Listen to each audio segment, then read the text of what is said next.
Yeah, check it out. He's locked in. Yeah, check it. Hot damn black America again. Think of Sandra Bland as I'm staring in the wind. The color of my skin, they comparing it to sin. The darker it gets, the less fair it has been. The hate made, I inherited from them. But I ain't gonna point the finger. We got anointed singers like Nina, Marvin, Billy, Stevie. Need to hear them songs sometimes to believe me. Who freed me? Lincoln a Cadillac, drinking a battle raps. Or is it Godspeed that we travel at? Endangered in our own habitats. Them guns and dope, man. Y'all can have it back. As a matter of fact, we them lab rats. You built the projects for, now you want your hood back. I guess if you could rap, you would express it too. That PTSD, we need professionals. You know what pressure do. It makes the pipes bust from schools to prison, y'all. They trying to pipe us to your political parties, invite us instead of making voting laws to spite us. You know, we from a family of fighters, fought in your wars and our wars. You put a nigga in Star Wars, maybe you need two.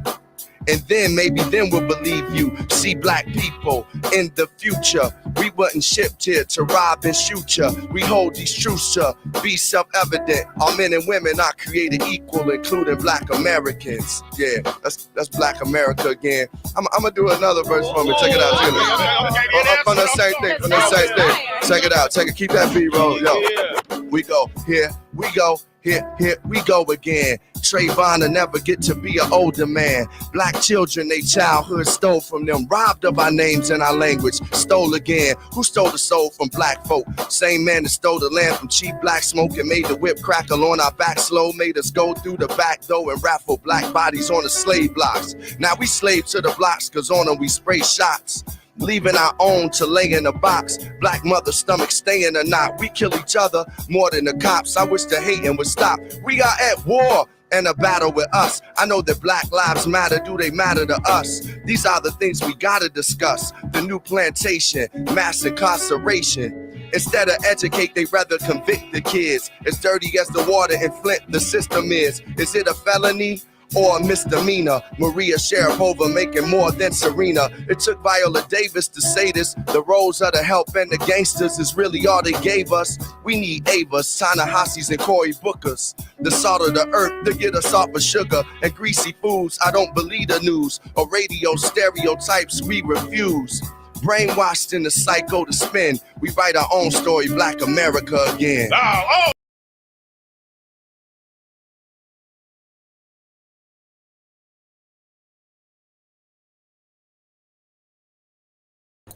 What is good, my people? We are live back again with another live broadcast on the forecast.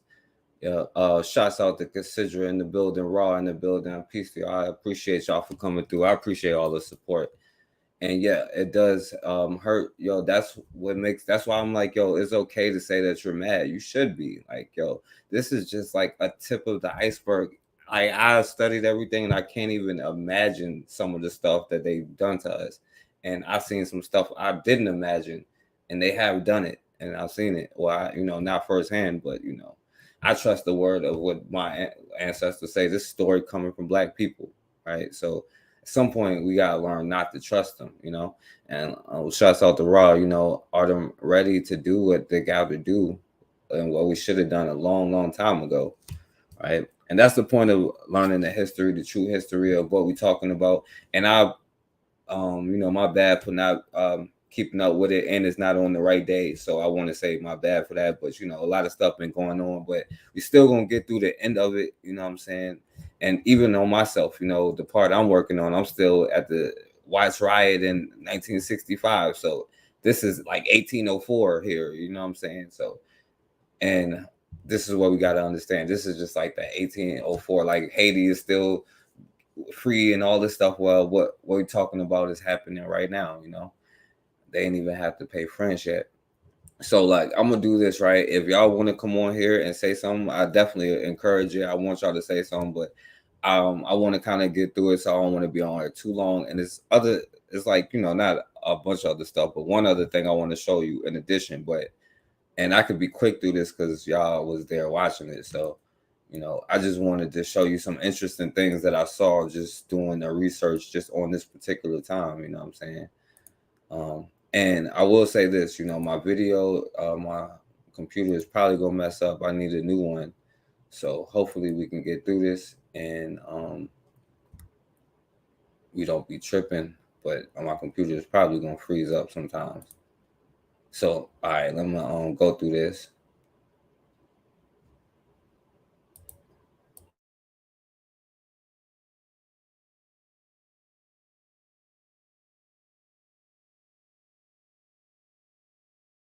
All right, so yes, it's not nothing new under the sun, and that's what we think. And we discovering the stuff like they discovered America. Like I can't believe this happened, but you know this is why it's important to get this information into our children to know, so that they know what is going on.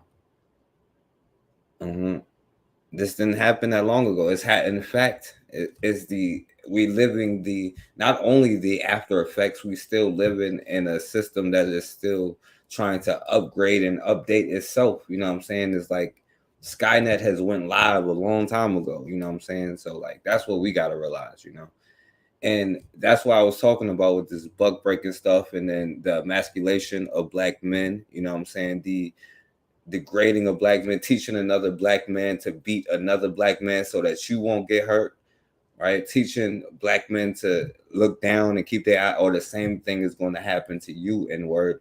And a lot of them was like gay and they showing this stuff, you know what I'm saying? So like, so let me go through this, right? If it works, you know. So y'all gotta forgive me for this. And some of the stuff I don't even gotta show. I can just go through it and kind of explain it, right? Because it's just what some of the topics that I was talking about. Now, this is the wrong one. Now, all right, so I was talking about the slave trade, quote unquote, being banned in 1808, you know, and how Haiti had a huge effect on what happened in America, you know, and that was a part of it. They didn't want black people militarizing themselves, even though black people was fighting back. Don't get that twisted, you know what I'm saying? More so almost than today.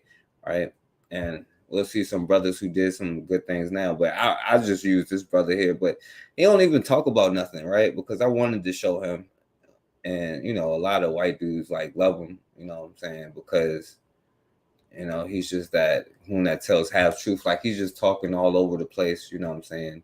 So I ain't really got to show it because he's not talking about the topic, but I was talking about the international slave trade. So it was banned in 1808, you know, but they try to make it seem like for righteous reasons because they all white nationalists. That's what you got to understand. Like the quote unquote abolitionists was just white nationalists, right?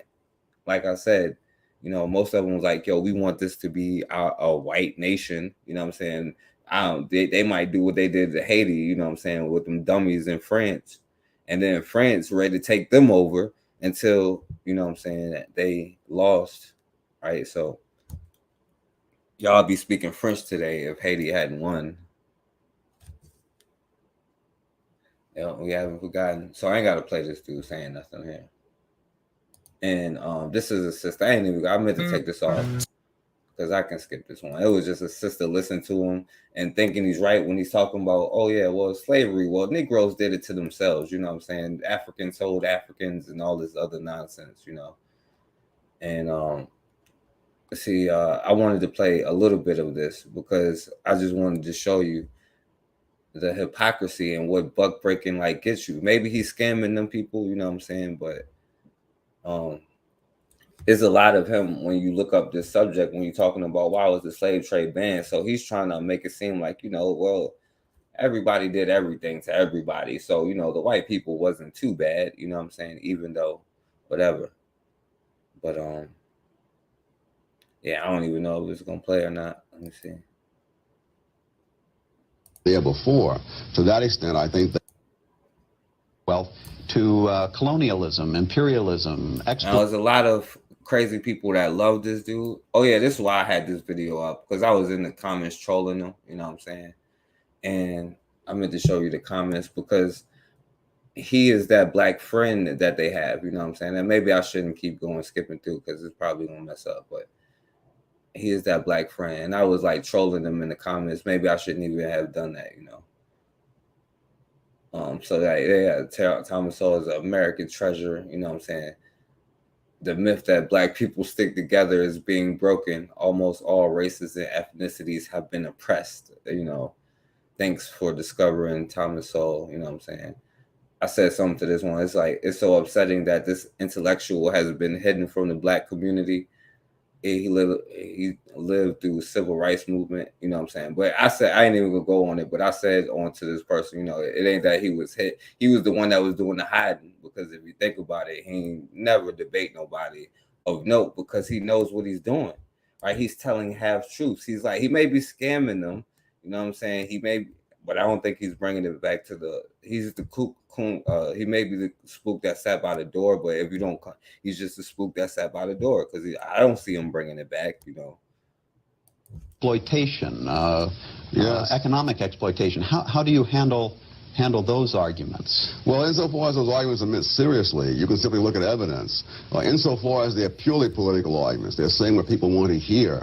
Obviously, there are people who would much rather hear that than to hear the other, because if you think that's the problem, then there's not only a quicker solution, but there's a more emotionally and morally satisfying solution. Namely, you fight against the exploiters and so on. If you look at the third world, for example, those parts of the third world where the imperialist powers have come in have typically been the more advanced parts of it. They've been the most prosperous ones. Even if they weren't prosperous before they got there, they became the more prosperous parts. Those parts of the third world that the imperialists have never touched are, almost without exception, the very poorest places on this earth. So you don't find any explanation for poverty and colonialism. The reverse, perhaps. Oh, absolutely. That when the Romans, for example, invaded the British Isles, they conquered the southern part of Britain, but they never conquered Scotland. And for centuries thereafter, perhaps for 1,000 years thereafter, Scotland was far behind England in economic and cultural development, because England had the advantage of tying into the whole Roman civilization, and everything that it had created, to some extent, percolated down through the British. That doesn't mean the British were happy with the Romans being there. 1,000 years later, Churchill could say, we owe London to Rome. But that's 1,000 years later, and Churchill didn't have to go through what those people went through. So I'm not saying that this is good for the people who were there, but in the longer run, of course, England became what it was because the Romans came. And Scotland finally developed only after England conquered Scotland. And then the culture that developed in England then could spread into Scotland as well. Well, does this suggest then that in addressing poverty in today's world, there ought to be a latter-day reincarnation of imperialism or colonialism in some form? No, because I think politically it's impossible. I hear from various parts of some independent nations, they say that they were better off under colonialism and so on. That isn't in the cards. The people. All right, so yeah, man, I meant to stop it a while ago, but yeah, you talking about him? No, like the problem is, right? He's basically saying, thank God for slavery, or else I'll be in Africa praying to a tree somewhere. You know what I'm saying? That's what you're not understanding. He's saying that, oh, well, colonialism was a good thing because now all of these places are quote unquote more advanced, meaning they've been Europeanized, you know what I'm saying? Because that to him, that's what it means to be quote unquote advanced, you know what I'm saying? But it's a reason why he don't say that, because it's like half truths and he's not telling you the whole story and all of this stuff. But I wanted to show you the hypocrisy. I don't even know if it's gonna let me do it because this genre is like tripping real bad.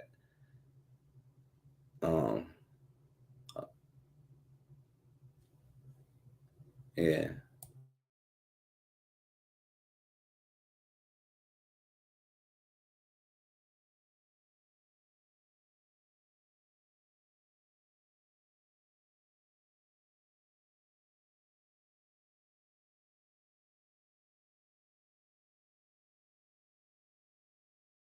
All right, yeah, it's John. It's like tripping like crazy, but because I ain't meant to play that much, so I don't know if it's gonna go through it. Hopefully, it don't mess up too much, or else, you know what I'm saying, I have to do whatever, you know what I'm saying. Damn, I don't even have the right. Yeah, I don't even have the right one because I had another one, and he's talking about how he's now mad about how white people is now the victims of all of this stuff. But if he says what he means, then that would mean they're going to be technically getting advanced, you know what I'm saying? But he doesn't mean that, you know, he's just trying to You know, it's what happens when you get the buck breaking culture in you. You know what I'm saying? So let me all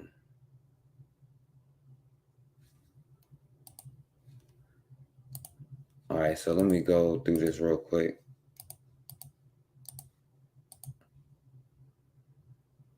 If it worked, like I said. And I ain't gotta play this one. This is like about the Louisiana Purchase. I already played it in the thing, you know what I'm saying, talking about how they was about to get taken over, you know what I'm saying. But I'll skip to this one, right? Because I was talking about the black codes in Ohio, and I wanted to show you that, you know, even then black people was doing something. They was like, yo, something needs to be done. I can't get into a white theater. He didn't pick it outside. He said, you know what, I'm gonna go make my own. And so they made a bunch of businesses, even though all of the laws were against them, the black codes, you know what I'm saying, against them. And they tried to kick them out anyway.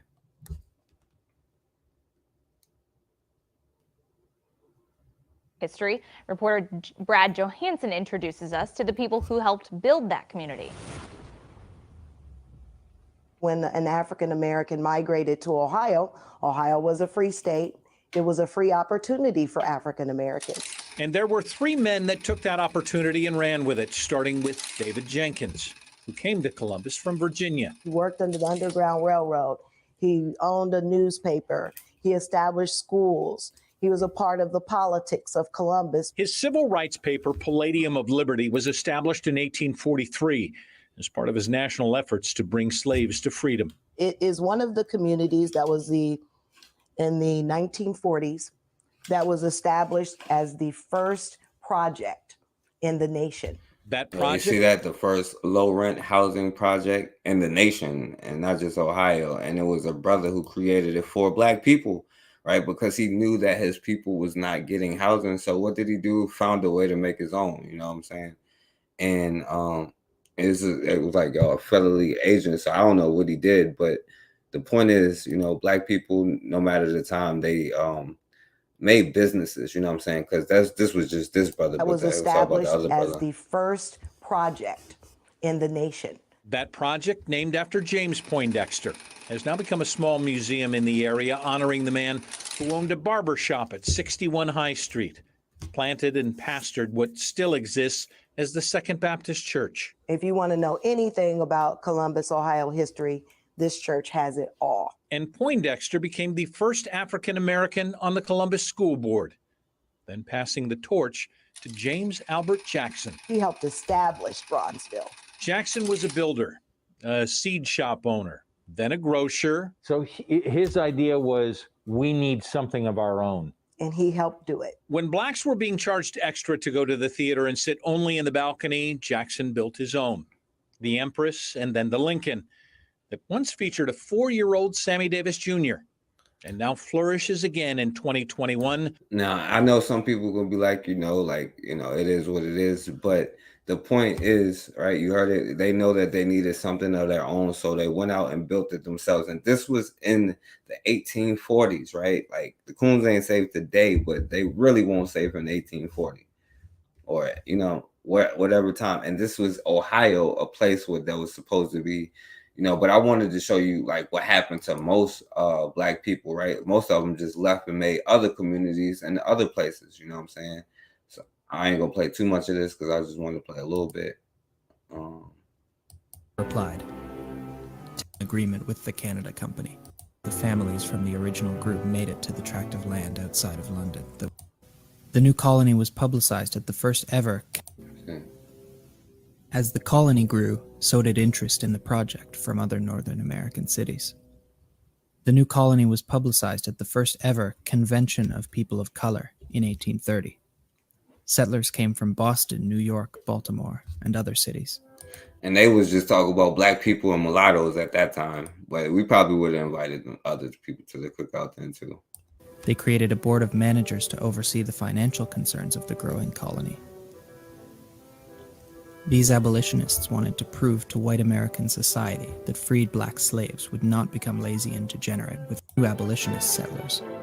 and the ideals of freedom and self-sufficiency. Mid-1840s, the Irish began to settle in the area that's through what I wanna abolitionist show. settlers that led to the end of Wilberforce. So they were saying like, yo, the black people ended up taking over, building their own schools, the first thing. But this is what happened to the end of their community. White settlers harassed and threatened blacks in the community to force them to leave. As black settlers left, Irish settlers moved in, sometimes even occupying the very homes and churches built by their black predecessors. So like Irish moved into their stuff. Soon after, the town of Lucan was incorporated, and the Wilberforce colony began to disappear from public memory. Yeah, facts, Cassandra. Nikki. Yeah, facts, Cassandra. Taylor. Those who right. So y'all see like they ended up, leaving. Some of them tried to integrate, some of them left, and they ended up going to different places, and blending in. Also, I talked about New Jersey, and people don't think that slavery was in this north or something for some reason. That's how they try to market it. And I can't play this whole video because it's like long, but for prosperity purposes and shoreline. And there was a good deal of trade that went on, provided battle gear for battles. Let me see. And then enslave them so that people could make money. That's all it was about. Back in the early 90s. And I remember her saying, All right, so they're talking about this brother here, Reverend Oliver Hart, who did a lot of things. Recordings? I ain't got to play it because they're going to kind of talk about it real quick in this one, so. It was basically saying the laws. I forgot the point that I was supposed to play, but y'all will get it if y'all look it up yourselves. That's for those of you up there in New Jersey who think, y'all was all good. Association took me to Old School Baptist Church built by the Stout family. Every time I enter into this church, I think about my fourth great-grandfather, Friday True Heart, who came to Hopewell as an enslaved individual by Oliver Hart, who was a reverend. And so from the history of the Stout family, that also kind of correlated with our African-American cemetery in up the hill further, is that the Stout family and the Moore family were related. And Dwayne, I'm gonna do it after this for you, bro, because I don't want to get off the topic. All right, what I'm saying? I'll let you say what you want to say at the end, but this is mainly about the topics. And like I said, I'm gonna go through this quick because there's something else I do want to show, right? So I'm gonna hurry up. I wanted to show this too, right? Because I was showing like what was going on in Richmond, and I've been to a lot of these places, and they talking about And the young lady said she asked that question to her grandmother. Right, like these places is like not even far. Like I go to these places all the time. You could walk through. And I would wanting to walk from the banks to the shore. And as soon as I stepped through of our ancestors, so that people could hopefully. This is the Lumpkins Jail, and Lumpkins Jail is was one of the biggest breeding plantations, in America. Of course, you see Gabriel Prosser, where they hung him at. This is like downtown by the courthouse and all that stuff. So, and where the hospital and all that stuff at. But the Lumpkins Jail, what I guess would have been the slave market is what became the farmers market, where they were selling fruits and stuff. But I imagine instead of fruit, they were selling us. You feel me? So this was one of the biggest places where they did that slave breeding stuff, like where I'm at now. And Lumpkins Jail is where they sent a lot of quote unquote disobedient slaves to be quote unquote buck broken. And I ain't really say that or get into it. So I'm gonna let you know that now. This was one of the sickest places with the dude, was one of the sickest dudes out there, and they still have like some fake house out there built, where is that? But and then the burial ground out there, but that's usually where they sent the slaves to be, like in the area who was like rebellious, because it was a jail, but it was also a breeding. He was probably the #1 breeder. And then you got to understand Richmond, Maryland, that was like the capital of breeding, and then they ship them down to Louisiana. Like Bobby was talking earlier about Louisiana being one of the biggest markets and all the stuff they was doing down there. And not only that, and the mulatto stuff that was going down in Louisiana, but a lot of people was being shipped from Richmond and Maryland down to Louisiana. You know what I'm saying? So feel something when it's in a headspace and you can just kind of toss words around. You're still distanced from what has occurred. This is the actual site. And you feel no distance. You can, if you walk on those joints and realize what happened on there, and they had to walk barefoot in those places, like snakes and like spiders and all that kind of stuff down there. They'd be down there at night. It's probably crazy at night, depending on what the river doing, where you can't go down there. But they was down there. Like they would have to run down there to try to hide, but they get caught getting chased by dogs. Like that's what I'm saying. Like a lot of places in Richmond, you could really go to these places and it's still right there. You know what I'm saying? Like, and I showed Joan, well, not on here, but I showed where you could go to, like where George Washington pulled up to have like some kind of dock. You know what I'm saying? Like 200 some years ago. But I be feeling the energy. I live in the area close to this. You know what I'm saying? And I'm like, you know, they definitely come back through me. Where the Lumpkins jail compound was. And we're at a depth of between 10 and 14 feet below the parking level grade here right now. And we're actually beginning to find evidence of a variety of features that relate to the Lumpkins slave jail complex. We found a large area of cobble paving. We know from the historical descriptions that there was a large courtyard area in the center of his property, and we found evidence of that. This was a compound, and on the compound was his house. It was a hotel, it was a restaurant, and it was the jail. The jail would often hold enslaved individuals. And let me tell you this, right? Because if you understand where the market was to where the slave trails is like, you can walk down there. It's like kind of a hike. It's like a 30, 45 minute walk. You drive is like, you know what I'm saying, 2 minutes, you know, from all of these places that's together, you know what I'm saying? Well, depending on the traffic today, right? But I'm saying like all of these stuff is like in walking distance. And that's why he had the hotels and all this stuff, because they would pull up on the damn James River, you know what I'm saying? Like bring them in over there. The slave market was right here. Then a little bit behind that was the Lumpkins jail, where he probably had the hotels and all this stuff. And then they eventually put like the train right there, because there's a train.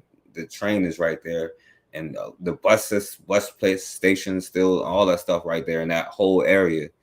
And they used to have the farmers market. They just closed it like a couple years ago, probably during the pandemic. So all this stuff is like local, you know. That were brought into Richmond to be sold. But Robert Lumpkins apparently fell in love with one of his enslaved individuals. Her name was Mary Lumpkins. He willed his property to the mother of his children. If you were enslaved, the only thing you could really be willed was your freedom. And once your freedom was given in Virginia, you could be here 1 year, and then you had to leave. Get up out of here. Right.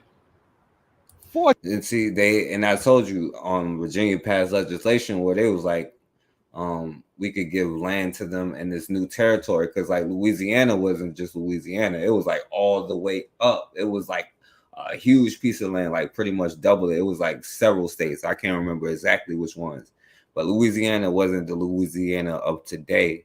You know what I'm saying? So like they was like, yeah, give them Negroes territory out there, but they got to be up out of here in at least a year. And they had rules and laws against them getting freedom anyway. So, and they could not own anything. So they couldn't even own a pet. They couldn't own anything, right? So I don't know how people even think that they owned something when they couldn't even be in the state if they was considered free. And a slave can't own anything. Fortunately, Robert Lumpkins died in 1866, which was a year after the institution of slavery was over. So the will could not be contested. So Mary and Daniel Culver to Mary Lumpkins. Mary Lumpkins leased this place that was formerly called the Devil's Half Acre to Nathaniel Culver, and he started the Culver Institution.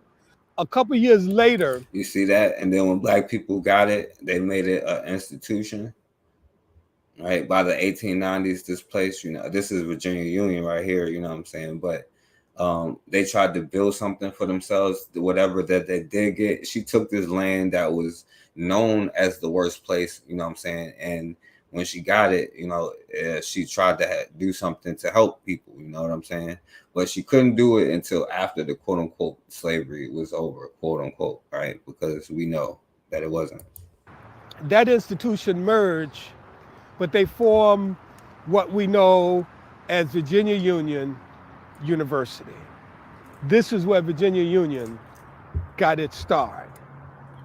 Bringing in enslaved Africans was competition to planters, as they were called. You hear that? It was competition between European groups who still understood when it came down to it at this point in time, right? So we can't go back in time, right? But so at this point in time, they was like, yo, we are in competition with each other, but we still understand we are not Negroes. You feel me? You may be a lower European than I am. You know what I'm saying? We could fight all day. You know how European culture is, but it's a sick mentality when you try to be a part of it. But a lot of that had come from the brainwashing that really started happening even worse, because like slavery in the 1700s, I'm not gonna say it was like, yo, it's gravy, no, it's not like that. But like after the cotton gin, like it, as bad as it was, it got like 1,000 times worse. Like I'm telling you, everything that you can imagine. And the fact that we even try to downplay it, it's like a sickness. Why you try to downplay it? Because you don't want to get quote unquote buck broken, right? Literally or figuratively. In Virginia, but there were so many enslaved individuals. Yo, what up, Bwana? Amani Mangu. In Virginia, there was a surplus. So the surplus made Virginia a point of reference for buying enslaved Africans. And here they had like 300,000 more black women. It's a lot more. Y'all should just watch this video, you know what I'm saying? Y'all can learn more about Lumpkins jail, all of that stuff, like Shako Bottom, all of that. It's like, all them canal ways. They try to make it an entertainment thing today, but, like when you go out there, you can feel the energy, like, you know what I'm saying? Like, I know I do. Maybe I'm tripping, you know what I'm saying? Maybe that's my spooked out thing, but I can feel the energy. And like I said, Virginia was one of the biggest places. Now, he said the jail like it was just one thing too. Like it was the jail. It was like the breeding farm. It was like the plantation, because he was a slave owner, And then they had like the dude at the Brooks plantation, you know what I'm saying? They call it Brookfield today. And, you know what I'm saying? That's what Gabriel Prosser thing happened, you know what I'm saying? All of that stuff. And then downtown, even where the hospital at, that's where they, you know what I'm saying, lynched Gabriel Prosser at, like, so yeah, it's crazy stuff here. History sources, it's made to appear that America had little choice but to increase slave production to offset the altruistic end of the international slave trade. Oh yeah, I played this song. Let me see if I played something I didn't play. I think it was something I wanted to show on this one. I can't remember. Shown those ships originated in Richmond and Baltimore. Slaves were also shipped by railroad, packed in boxcars, did multiple berths. All right, it's what they're talking about, where they got shipped down to Louisiana, which was one of the biggest, trading, right? Because that's where they did a lot of the trading stuff down in Louisiana and New Orleans. They had a lot of weird stuff going on down in New Orleans. And the women, or their value would be diminished. Home medical. And like I said, this is when they had the Louisiana Purchase, and then the French start fleeing from Haiti, bringing that mentality over here, you know what I'm saying? And they start blending in with them, and eventually became, Louisiana. But that territory was like big at the time, and the port was what they was really after, because that port is like where they brought a lot of people in at. Like Bobby was saying, like they brought a lot of people in and there, especially coming from Haiti, and they would bring their slaves with them. And then it was mulattoes who felt like, oh, let me get away from these Negroes, and other black people that wanted to be around the white people. And then they got treated bad when they got here. You know what I'm saying? Like they was gonna fit in with them. But they just came to Louisiana and just did what they was doing in Haiti over here in Louisiana. Journals were produced to help with difficult births that had previously been left to the slaves to deal. Many of the white slave owners felt they were doing their female slaves a favor when, as the slave power continued to grow, breeders could literally bank on future demand and increasing prices.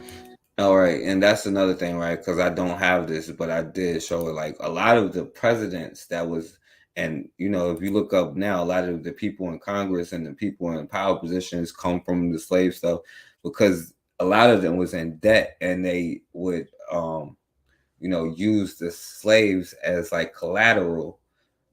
You know what I'm saying? Because slaves was worth money, so they'd be like, "Yo, I have such and such to hold me for my debt." And so they was able to make that debt up, not only getting the free labor, but they used them as collateral to get in the positions that they got in. You feel me? So, you know, that's how a lot of them did it, you know. So, okay, yo, I don't have to show too much on this, right? Because this is about the breeding farms too, right? I think it's stuff I didn't play on this one, right? To sell women slaves during pregnancy. Many would contend that the life of a female was being the means of production. Virginia. The 1808 Prohibition Act served as a great protection to the internal slave market, and slave owners doubled down. Quite chillingly, slave owners referred to breeding as a natural increase. See, that's what they used to call breeding, natural increase. It was like I said, think about this, right? America is the only place that stopped the slave trade, and the number of slaves increased tenfold, right? And they called it a natural increase. But like I said, you know, supposedly that's where the term MFer comes from, when you, you know, these breeding farms, you know. Slave owners referred to breeding as a natural increase, despite the clear. And like I said, this has a lot to do with like the dysfunction and stuff in our communities. I think it's like birthed here, in my opinion. You know, even when they try the stereotype, or whether it's true or not, I don't know. And I don't think so. I think it's just a stereotype that black men just go around, sleep with anybody, leave children everywhere. You know what I'm saying? Black women is promiscuous and all of this stuff. But it, like they said, they promised them if they had 15 children, we'll give you freedom. You know what I'm saying? So, and then they made the dude have sex with women. And it may sound good at first to brothers, you know what I'm saying? But these brothers was dying from exhaustion, bro. Like, they made them do that like it was their job, you know what I'm saying? Like, all times of the day. And they was expected to get 12 women pregnant per year. You feel me? And a lot of these things about black men just leaving their seed everywhere, and black women just being, you know, all of this nonsense, you know what I'm saying? And some people have adopted it, some people haven't, but I think it comes from a lot of this time, you know what I'm saying? And especially a lot of dysfunction in our community, right? Because I think I'll talk about buck breaking later, right? But so I'll leave it at that. Management and collective efforts that went into it. In an utter tangle of priorities, black women enslaved in America became a rare pillar, receiving free health care, if not the very first. Now you see this fool, he's talking about you got free health care. That's a damn lie, right? Black women was expected to work, a lot of them, right, was still in the fields, expected to do that kind of job too, even though they won't worth as much as the male slave, you know what I'm saying? Because men could probably pick more cotton or something, you know, but they was expected to work pregnant up until like they was close to their delivery date. And then a few days after they gave birth, they was expected to go back out there, right? And or be used to give, you know what I'm saying, breast milk, because apparently in Europe that was the fashion. I think with priorities, black women enslaved in America became a rare pillar, receiving free health care, if not the very first. As termed by Ned and Constance Subletted in their book,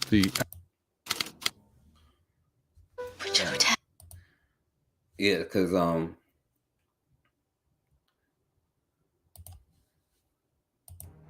childbearing for women slaves would start as young as 13 years old.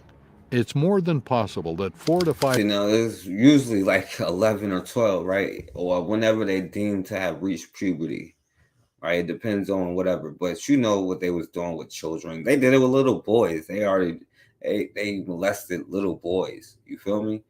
Like a lot of them was what you would call like straight faggots. You know what I'm saying? Because if you molest a little boy, what else can you be? And this is what I'm saying. They would expect a woman to have 4 or 5 kids. Ain't that the stereotype today? You know what I'm saying? They was expected to have 4 or 5 kids by the time there was 20. Pregnancies would have been expected by the time she turned 20. Vulnerabilities faced by enslaved women in a system expecting breeding from them were multiple. And I'm gonna be honest, yeah, it is true. You are supposed to protect them from letting this have happen. And all of the nonsense that we say today, like it is key to not let your women be used that way, and for you to not be doing that. You know what I'm saying? Like, and whatever mindset that we have had that has allowed us to continue to even give these lessons in a modernized fashion. You know what I'm saying? Like, you might as well teach your children to get out in the street and look down when a white person walking past, and you know what I'm saying, remove your hat and put your head in the barrel, the way that we teaching them. You know what I'm saying? Like, and I'm not saying tell them to be like radical or nothing like that, but like, yo, it is what it is. What do you want? You know? It was not beneath this slave market of the 19th century America to sell women slaves during pregnancy. Many would contend that the life of a female slave in America would have been a cycle of rape, pregnancy, and uncared for birth, recovery over a matter of just weeks before pregnancy. Some black women tell you that still happened today. Pregnancy was expected again. Masters and slave owners have been detailed in numerous accounts as fathering slaves themselves.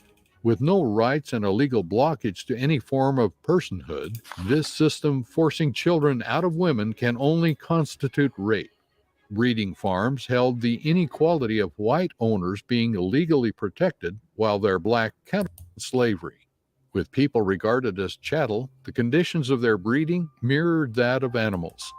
Slave testimony includes the reference to chattel wasn't just a name, you know what I'm saying? It's just like animals. That's why they castrated the young boys on these plantations and made them wear dresses to emasculate them further. You know what I'm saying? So they would not get the female slaves pregnant, just like they would do to like a cow that they think is weak or whatever, or a chicken or whatever animal that they think is weak. Like, is like, that's why they called it that. Of their breeding mirrored that of animals.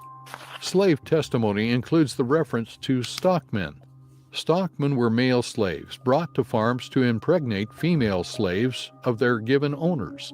This importing of bucks became a theme throughout. Oh yeah, I forgot about that. Yeah, well, they would do business where they'd be like, well, I got a Negro that I want to get him I need a couple, young boy slaves, you know what I'm saying? And especially after these quote unquote gradual emancipation laws, a lot of them went up north. That's why they was in Maryland and Virginia. You know what I'm saying? Because a lot of them went up north because a person would be like, according to their law, they was like the people already enslaved before like 4th of July, 1804 or whatever date, 1807, whatever. They would be considered not slaves, but indentured servants who were servants for life. So they were slaves, you know what I'm saying? They just called them indentured servants at that point. But they was like anyone born after that date, they was supposedly to get freedom at 21 to 25, or 21 for women, 25 for men, you know what I'm saying? But of course, a lot of them didn't even know their age, you know what I'm saying? Like, it's a sick game, But that's why, like, that gradual emancipation stuff made it a commodity to have pregnant black women. You know what I'm saying? That's why breeding became a big thing. And then especially what's going on in the Haitian Revolution. Understand this, they realized it was easier to enslave children who've never known freedom. You can indoctrinate them from the time they're born, right, to the time they die, to be Stephen from Django, right? Instead of somebody who you got to catch, you know what I'm saying? Or you got to teach them your language and, you know what I'm saying, make sure they not going to rebel or like meet up at night. You know what I'm saying? Now you got young people that's brought up in your system, right? That you can train to act the way that you want to act. You know what I'm saying? You got control of their mind at such a young age. So you can teach them what you want to teach them, the history that they want to learn, the languages that you want them to learn, right? The commands that they want you to learn, right? Breeding. Slave owners looked to produce as many slaves capable of the hard physical labor of working fields. There is a famous study by economist Richard Stooch examining the blindness to the systematic rape of the breeding farms. White owners felt their will would have been. All right, so I can stop it here, right? Because y'all can watch all of this stuff, and I'm being already too long with it because I want to show other stuff. But it's one thing I want to show because I saw Matron actually do a video on breeding farms because they try to make it seem like this was the time that it happened. But this is like, I saw a video about Matron, like who just talked about this, you know what I'm saying? And shouts out to Matron, so I definitely want to show. I hope it's all right, you know what I'm saying? But I definitely wanted to show it because she was telling.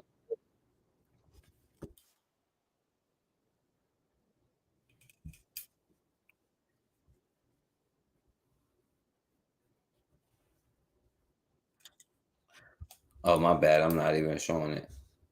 Let me see. My bad, y'all. I ain't even showing it. Let me show this video about Matron.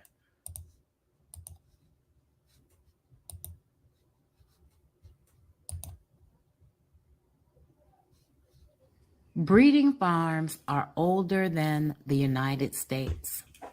Breeding farms on the American soil are older than the United States of America, and they documented it.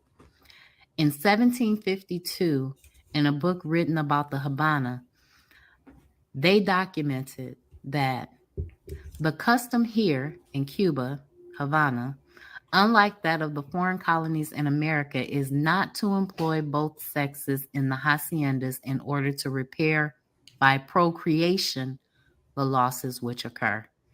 That means that in America, or in what they called America, they employed male and female slaves for the purpose of making more slaves. And they did this knowing that they were losing about 10% of their slave stock every year. So they know. Yeah.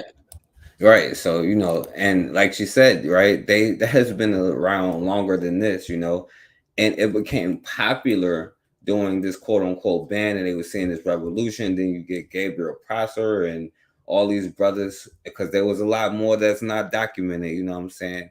And some brothers was able to move around, like Gabriel Prosser was a blacksmith, and they kind of had quote unquote trust and stuff like this. So he was able to move around and work for other people. So he got to converse with other brothers, and they was able to talk about, you know what I'm saying, what they was doing. So, all of that stuff is like the truth, you know what I mean? Like, so it's a sick thing what they did, you know what I'm saying? Where, like I said, the term MFer and all that stuff come from, like, it's sick, bro. Like, and it's a huge conversation. Even now, apparently, Black community be arguing about, you know what I'm saying, relationship stuff to this very afternoon, you know what I'm saying? Like, things that I think have its roots in all of that stuff and this kind of mentality, you know what I'm saying?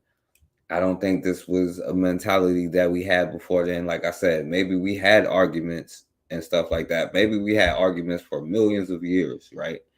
But these arguments we have today, I don't think is necessarily, I think it's more European culture than our culture. You feel me? And even when we talk about, baby daddies and, you know what I'm saying, single moms and all this stuff was a talking point then. At a point, it's like a joke Paul Mooney said, right? When they had slaves, it was all right, you know what I'm saying? You could live in their house, you know what I'm saying? You live on their property. But once you got free, they ain't want you nowhere in their neighborhood. You know what I'm saying? They chase you out. But I guarantee you, if slavery come back, they'd be like, oh, come on home. Your room is just like you left it. And Black people gonna be like, yes, ain't that a bad? All right, so And now I talked about this brother, and they say real or fake, because some people say this story is fake. But I talked about a brother named Bert who was supposedly to have 200 children, you know what I'm saying, because he was supposed to be a qualified breeder. But the ones who they consider wasn't, like I said, was castrated. But the ones who was, their job was to work all day, every day. You know what I'm saying? You might think like, oh yeah, well, you know, it's either that or work in the fields, right? But no, it's a sick thing, bro. Like, see, this is where we don't even have control of our own stuff. You know what I'm saying? Like, it's important for young brothers to understand, like, be careful where you put your semen, your sperm, and all that stuff. Like, make the right decisions and stuff, and don't be loose with it or careless or go around just wilding out, especially if we ain't taking care of what we already got to take care of in our communities. You feel me? So it was just their job all day. And a lot of these stereotypes, whether it's true or not, is like born here. In the early 19th century, a man named Roque Jose Florencio entered the world, although the exact date of his birth remains a mystery. He was purchased by Francisco da Cunha Bueno, a prominent landowner near a unique position under Francisco da Cunha Bueno's ownership. Due to his close relationship with his owner, he was entrusted with important responsibilities that set him apart from other enslaved individuals. One of his tasks involved delivering mail, a duty that Pataseca's... He was like one of the quote-unquote trusted Negroes, you know what I'm saying? Like, today we would call him a house Negro, but then the house Negroes was getting treated horrible, you know what I'm saying? But we understand what we mean when we say that, you know, because there was some who was like Stephen from Django, you know what I'm saying? But then there were others who had their bedroom next to the person so they can easily rape them. Like, and imagine that, like, they rather prefer a black woman than their own wife, even though this black woman is enslaved. You know, there has been laws against black women being able to have soap to upkeep their hair, right? Because they cannot have their hair out. And the white boys still prefer the black woman over his own. And they got so mad that they would really kill the mulatto babies. You know what I'm saying? But at the same time, I ain't even talk about their participation in rape culture. And I would bet money that they have raped black men in America more times than the other way around, right? Because we know most of the times black men has even been accused and they was lying, they got lynched, right? And we know better, right? Because that's called a process of buck breaking, right? And we still look at them like, hey, well, you know, this is a sign of superiority. She is dominant. I seen a brother earlier today, and maybe I was tripping, and he was looking like one of those kind of golf brothers who have like the piercings and all that stuff. And I ain't trying to judge him, but like, you know, he had his like white girl. It almost seemed like she was leading him around like, yo, don't cross the street yet because the car is coming. All right, come on. No, we're going this direction. And he would like walk in front of her and stop to see which way she go. Like, it was just kind of movements, you know. And I'm like, God damn, bro. Like, and this brother here, I'm trying to, my bad, yo. Pataseca's physical attributes, especially his height and slender hands, contributed to the prevailing superstitions of the time surrounding slavery in Brazil. According to the beliefs of that era, tall men with slender legs were thought to be more likely to father tall, mostly male children.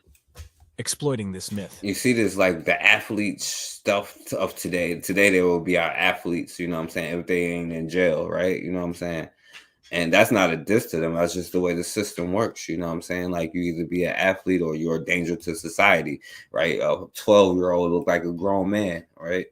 And they would choose the biggest, strongest one to like break down and all that stuff. But like, this brother was supposedly to be like, you know what I'm saying, agreeable, right? Who has the right demeanor and has the right what they, because they would think that, you know what I'm saying? Like, well, my parents could be born, like, born into the system, and then I could be born to be who I am, you know what I'm saying? But Europeans don't think about it that way. They think, well, you're, you know what I'm saying, sucking up to us. I'm sure your son will. And he was tall, he was athletic, he was strong, and most importantly, he was obedient. And so they chose him for that reason, to like be the one who reproduces, you know what I'm saying? And then we have a lot of the strongest, like, you ever, like, I went to like years ago, I went to the Redskins training facility thing that they have in Richmond, you know what I'm saying? And these brothers, even like the dude RG3 looks small on TV, but dude is like 6'2", 200 some pounds, like, yo, fast as hell. And it's like, I'm looking at 300, 280 some pound dudes running fast as hell. But if a white girl come over, they would like quiver in their boots, you know what I'm saying? And they would do anything for that check. And these is like massive brothers who could like take out a lot of stuff, you know what I'm saying? But they're like docile. It's crazy. And you better not do nothing to no damn dog, right? Even though that their quarterbacks can rape bitches, you know what I'm saying? But you better not do nothing to their dogs. But you don't even have to play their own leagues if you want to be docile. You can go non-aggressive, passive-aggressive kind of way and just keep your, you know what I'm saying, shut up and dribble for yourself then, right? Them brothers was like, yo, they charging me more to get in the movie theater. I'm going to make my own. Today we like, well, I'm going to just pay extra so I can get in theirs. Or protest outside so I be treated equal. Other tall, mostly male children. Exploiting this myth, Pata Seca was given the role of a slave breeder by his owner. His responsibility was to impregnate the female slaves on the farm, perpetuating the myth and fulfilling his owner's desires. As a result, today approximately 30% of the current population in the district of Santa Eudoxia, São Carlos, can trace their ancestry back to Pata Seca. It's like 30% of them can trace their back. And allegedly, I heard a story that's why Black people call each other brother and sister, because we don't really even know who family or not. You feel me? But I don't know if that's true or not. I just heard that. And yo, Dwayne, I'll let you come on here after, you know, because I don't want you to throw me off, bro. Like, you know, it's I want to stick to the thing because I'm almost finished. You know what I'm saying? Because it's something else I want to bring up after this, you know, that I want to show that's important, I think. Damn, I can't. Oh yeah, this is today, right? 3 Black women die for every white woman during pregnancy. Medicine, Dr. Rob. Important to become doctors and stuff and to focus on your health. You know what I mean? Deaths per 100,000. Need to see improvements. I hate that we have so many health issues in our community. It affects my family, affects your family, my friends, and stuff like that. You know, and the trauma that you be born into affects you too. Like, you know what I'm saying? Expertise of. So yeah. Let me see. I don't know if I need to play this one or not. I think I could skip this one. I think I played this one. Slaves to harsh conditions. Yeah. After a while, wet nursing, a practice paid low-class women to breastfeed infants, was replaced by female slaves. In Europe, wet nursing by slaves had... Yeah, that's what I wanted to show, because this seems to be a part of European culture. You know what I'm saying? Like, they ain't even feed their own children, take care of their own children. This was big in Europe, apparently, at the time. You know what I'm saying? Like, because apparently it was high class to not take care of your children, right? Female slaves. I guess that's like, it's better than being thrown out with the bathwater. I'd rather you leave me alone, and I can go without a bath or a washcloth. Wet nursing by slaves had gained enormous popularity by the 17th century. Through British settlers, the practice quickly made its way to America. The majority of white mothers then used this nursing as a type of justification to stop breastfeeding their children. To maintain their stature, they took these actions. They avoided breastfeeding in favor of wet nursing, which was done by slave women who were seen as having filthy credentials to do so since they believed it to be an uncultured, bad practice. When doctors at the time did everything in their power to show that breastfeeding was a harmful practice for women, the practice quickly gained a lot of popularity. It is thought that doctors received substantial pay to generate these reports. All right. So yeah, I played that one out. I played up to that part, but I wanted you to just, you know, just to hear that part. All right. So, all right, let me, it's just a couple of more things from that I wanted to show, and then I'm gonna show what I wanted. It's just one thing, but it's a couple of things to it. But it's just something that I saw today that I wanted to show. Let me see. All right, let me try this.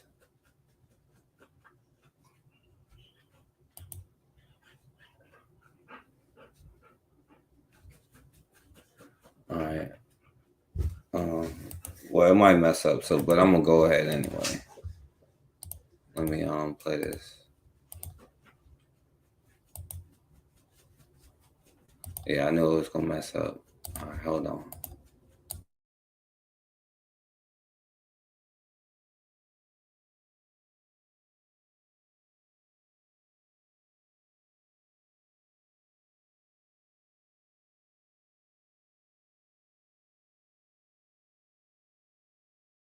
All right.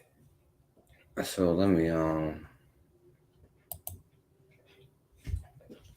I don't know. I know I keep freezing. I gotta get a new computer. Give me 1 second.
Yeah, exactly. Consider they still don't want to take care of their kids, and they still got us doing that, and they programming us to rather take care of their children to take care of ours, because we still have that same mindset, where we not taking care of their children, or well, we rather take care of their children instead of our own, and all of that stuff has been programmed into us, you know what I'm saying? And it's just a mentality that we have, you know what I'm saying? But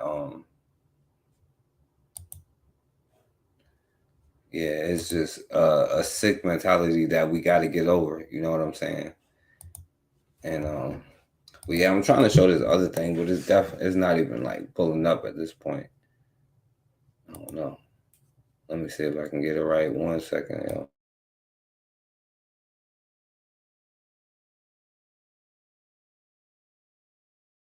All right, there we go.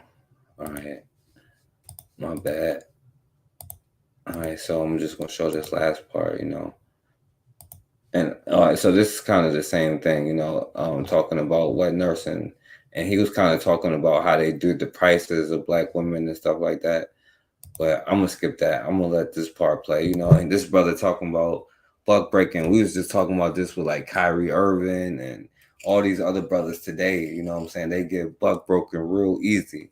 You know what I'm saying? Like, and they just beat each other. Like and I don't even agree with stuff he be saying, but I'm playing it just because. So here go Ye. He stand up. We all saying, yeah, he right. But boy, when they grab that baddest, that's always been a tactic. You take the baddest, bring him out in front of all the slaves, and you tie him up and you whoop him, and you whoop him, and you whoop him, and you whoop him, and you whoop him, and you whoop him, and you whoop him, and you whoop him, and you keep whooping him in front of all these slaves. This y'all baddest one, y'all richest one. He gonna stand up to us, and we all sit there and watch. Don't nobody join in. No celebrity, no entertainer. Yeah, and that's the thing. We just sit there and watch. We don't know. None of us jump in. We don't do nothing. You know what I'm saying? Today we might pull out our phones. You know what I'm saying? And we may. And I'm not saying don't do that. That's at least doing something, right? I'm saying for the ones who just sit there and do nothing. You know what I'm saying? And we watch our people who in positions get beat down and everything that happens to us over and over, and we just sit there and be like, I can't believe it's 2023. I can't believe it's still happening, right? And it's done to show us. Like, we be like, yo, Kyrie Irving, we need to stand up for him. This is wrong what they doing to him. But we ain't gonna stop watching the NBA. We ain't gonna stop paying for the channels. We ain't gonna stop doing none of that. You know what I'm saying?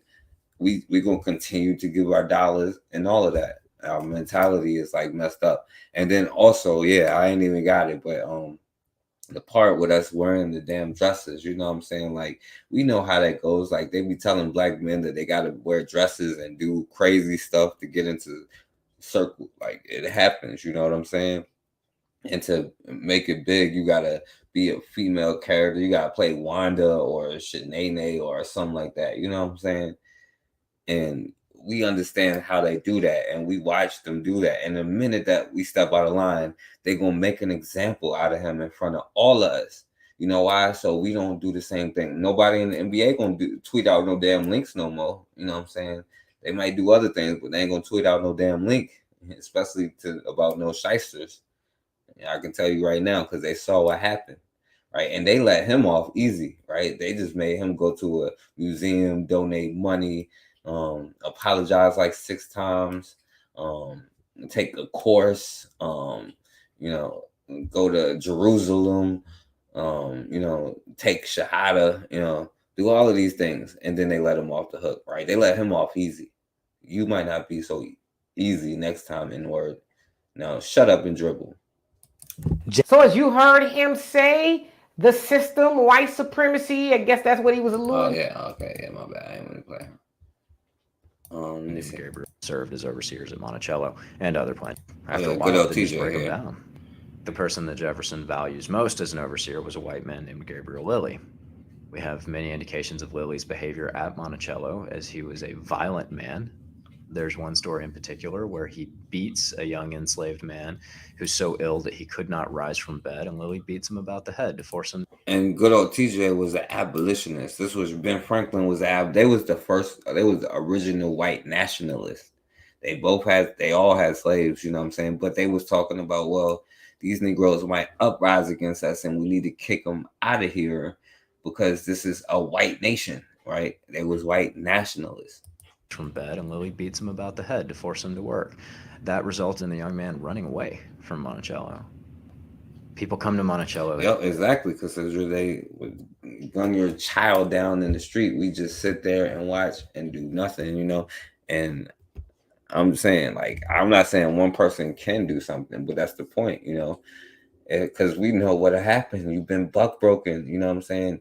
Because you know what they used to do? They used to make another black man beat another black man. And then sometimes they would make that black man rape that other black man. And I had a video, I don't think I got it, where the sister was talking about, I wish I did have it, but she was talking about the prison system. And ain't that something that goes on today? Right? I wish I would have found which one that was. You know, it was just so many of them. I didn't get the right one. Right? Where this rape culture still continues. Other black men be raping black men. You know, even sometimes the security guards be doing it. They turn a blind eye to it. Right? They used to make black men rape other black men, and they was like, and the ones who was like, no, it was like, well, okay, the same thing gonna happen to you. I'm gonna rape you. I'm gonna get this other white dude across the street to rape you. I'm gonna get my friend to rape you. You know what I'm saying? And then I'm gonna make this other Negro rape you. You know what I'm saying? And we're gonna do it in front of everybody, including your children. So you go and do it right now. Right? It's a sick mentality that really happened. You know what I'm saying? Like, I'm telling you, like, we don't understand how sick it is. Like, think about it in real terms. Like, it's like real abuse culture. Like, you know what I'm saying? Real rape culture, you know? So, when they really want to know. Right. So, and of course, he had his George Washington, all of them had. Now, this is a good example of a broken Negro right here. Because, like, what is he doing? And I want you to look at who volunteers to do what here. Papers, and I actually found a runaway notice for a slave from Kentucky who allegedly escaped, according to his master who placed the ad, with a slave collar on his neck, and was alleged to have been going towards the Ohio River. Now, if he had a slave collar on his neck, which is the contraption you'll see on the right here, that was put on. Right. So y'all seen that, right? So I can skip this. So it'll be quick. So I had a picture, not this one, but actually a photo of a man wearing it. I took it to a blacksmith and gave it to him. He gave me a very awkward look, and I told the story. Well, let me get a slave contraption made so I can put it on myself. And here it is, right? Now look at it. He's like, I need a couple volunteers to do this, right? So this is a replica. Look who showed up. All right. 2 white volunteers and the black volunteer. I'll give y'all a bet. Yo, what up, Black Magus? You got ripped off. I'll give you a guess about who did what. It's 3 volunteers here. You know what I'm saying? Which one volunteered to do it? Who you think volunteered to put that on their neck? Who you think volunteered to put it on? All right, I'll give y'all a couple guesses. Of a slave collar. And after I do my demonstration, I'll pass it around. We'll do show and tell. Now, what I want you to do is I want you to stand right here. You, sir, can stand right here. You stand where you are. I use a simple nut. My dude's like, hell yeah, I'll put it on that Negro. It was a Negro in the audience. Hell yeah, I'll put it on. Yeah, I feel you, highly favored. DC had a known male predator raping men in the Capitol in 2016, 2017. It's European culture, you know what I'm saying? They love that kind of stuff.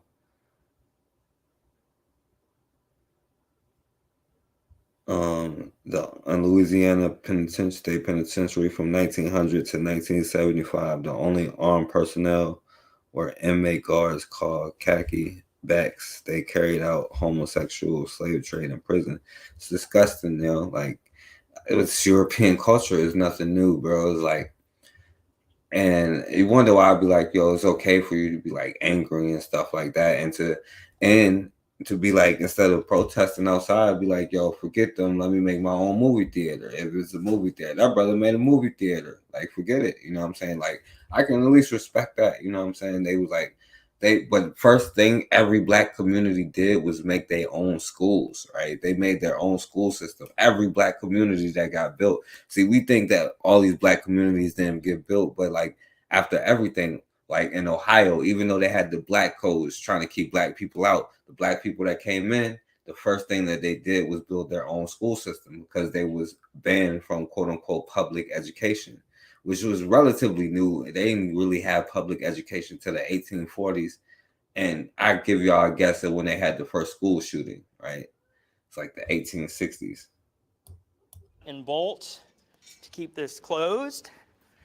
And you'll see which group, guess which group of these brothers here or people here or, living beings here is going to put this on their neck. You know what I'm saying? That's who has been doing the most stuff. And gentlemen, you're going to reach down and pick it up. And you're going to open it up. That's right. You, sir, are going to put your finger over your Adam's apple. We hope your neck is not too thick for this. And we hope we don't clip you. Yo, look at the smile this white boy got on his face right here. And this Negro like, yeah, I'll volunteer. I'll volunteer to put this thing on my neck. Why they ain't put it on this bald head white dude's neck, bro? This dude like, yeah, I'll volunteer. He's smiling too hard. And then, of course, the Negro who made it all happen, right? Yeah, I feel you, Bukhari. I get it. That's what I'm trying to say. I get it. But the only hope that we got is to be like, yo, that pisses me off, bro. Like, you should be, like, pissed off about all of this stuff. It's not that long. You're right. You know what I'm saying? This is not that long. You know, my grandmother was born in 1921. You know what I'm saying? And she told me how she had to run home every day because some white boys was chasing her. And in my mind, when I was, like, 4 or 5 years old, I'm thinking, oh, they playing a game. No, it was not a game. You know what I'm saying? They chase her. It's still cotton fields out there right now. You know what I'm saying? Okay, hold on 1 second. Are you all right? Yeah, I'm okay, sir. Okay, close it. Yeah, I'm okay, sir. Is it pinching you? Not yet. Good. Not yet. Remove your finger. And I want you to put your hands on both of these bars that are extending in front of you. I will just get this on. Homemade jail cells, bro. On so it doesn't fall off.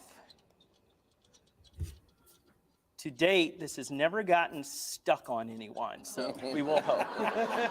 My volunteers, please stand to the side, but do not. One thing black people could do, tell some damn jokes. We can jam, and we can make contraptions that show to put us back in the place that we've been in. Well, one thing we won't do is be like those ancestors who like, yo, forget that. Let's build my own stuff.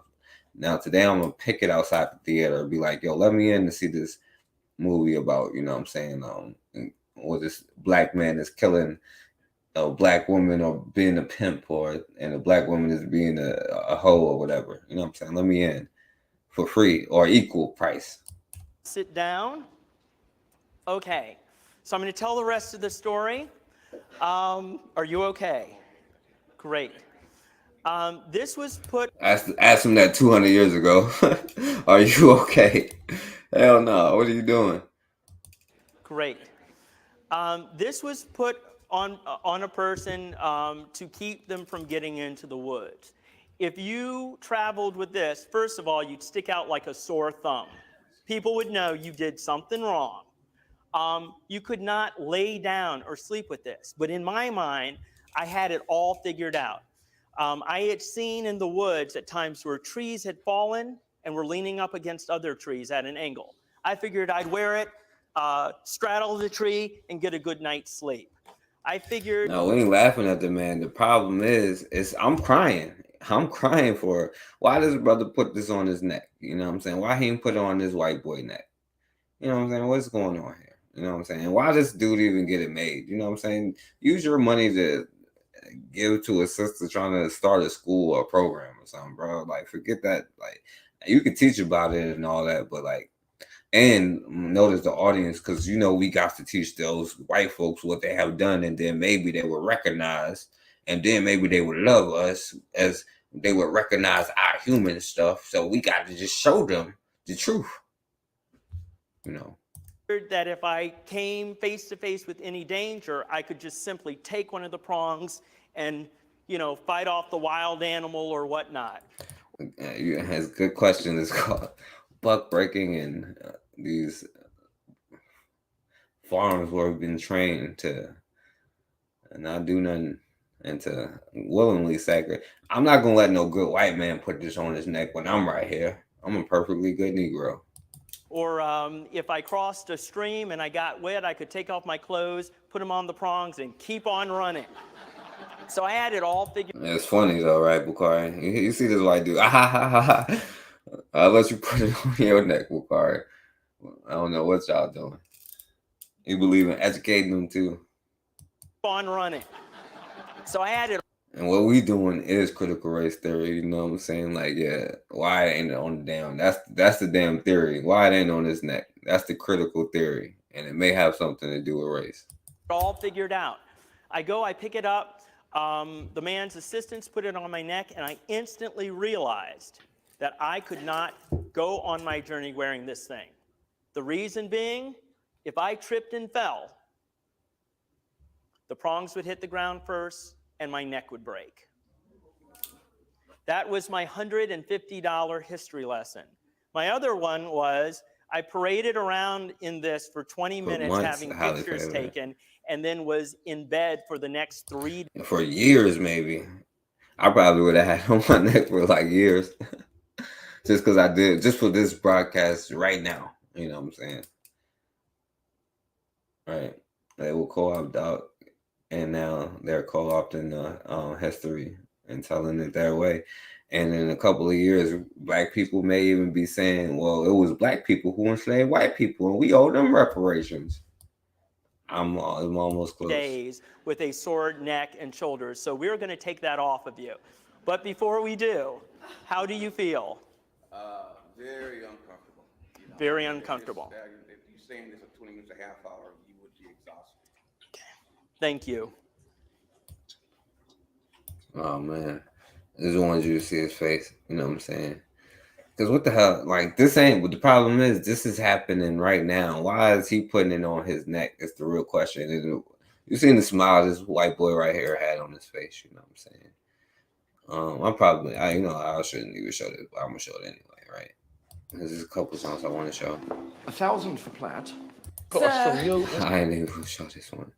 Oh, there you go. Playful as a kitten, strong as a bull elephant.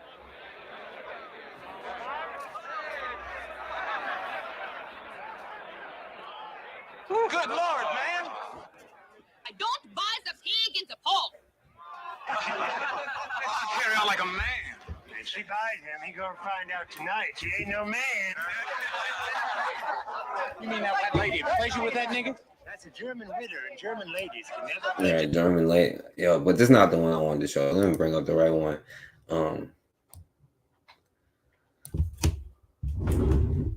Yeah, I feel you, but they came to show us that all of these things are possible and that we can do these things and more. So maybe we should be the ones that's doing it. The sky is cracked. We the ones that's come through. Now it's time to put the work in. You know what I'm saying?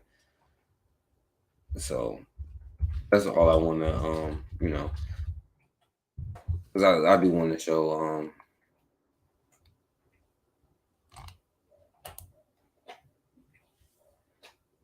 I wanted to show the other joint. Yeah, here we go. All right, so let me show this joint.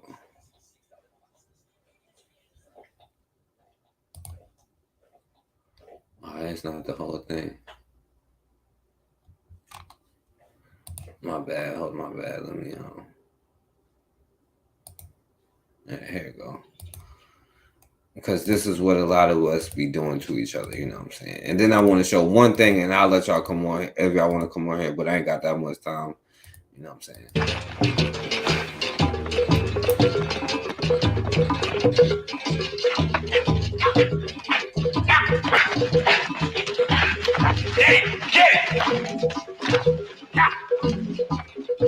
And I don't think European culture is like, because I think our culture is better. I like, you know, things that's more appealing to me, you know what I'm saying? Like they say, well, suits is what Europeans wear, so it's like the business thing, but like, you know, I feel you on that, putting a tie around your neck thing, you know, that's not I don't really like it, so I don't do it.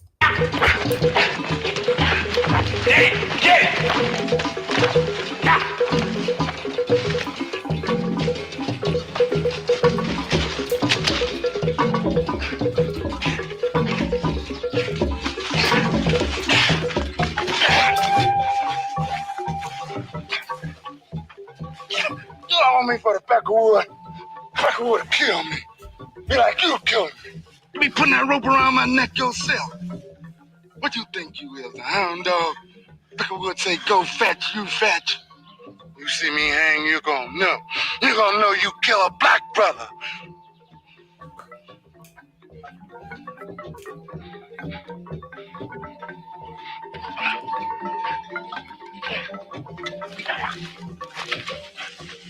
Cicero!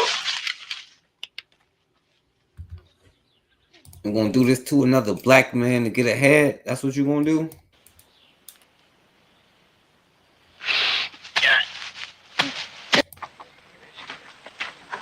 You remember that all day? Mayhaps I could have got away on beat for you catching me. You remember that? You remember that all day? You killed me. You remember that? You killed me. Niggas like you just prove what the Peckerwood say. We just beasts, willing to do anything, kill each other. No mind, no feeling. Shut up, nigger. At least why I ain't gonna die like you gonna die, like a slave. I ain't giving no lifetime. Like a damn slave, Bakari. You heard him. I'm a misery and sweat to this Peckerwood. I'd rather die than be a slave. You Peckerwood, that's right. You Peckerwoods was oppressed in your own land. We was free. And you brought us here, in chains. But now we here, and you just better know, this is just as much our land as it is yours. In fact, it may be more. And after you hang me, kiss my ass. Yeah, so yo, definitely. Let me bring up the last name. I'm sorry, y'all, because that's all I wanted to show about what I was talking about earlier with the Black History Joint. So I appreciate y'all for doing that. But it is one thing that I do want to show because it's just something I saw today that I'm like, you know, I kind of want to see what y'all got to say on it. You know what I'm saying? Let me pull it up. Give me 1 second to pull it up real quick.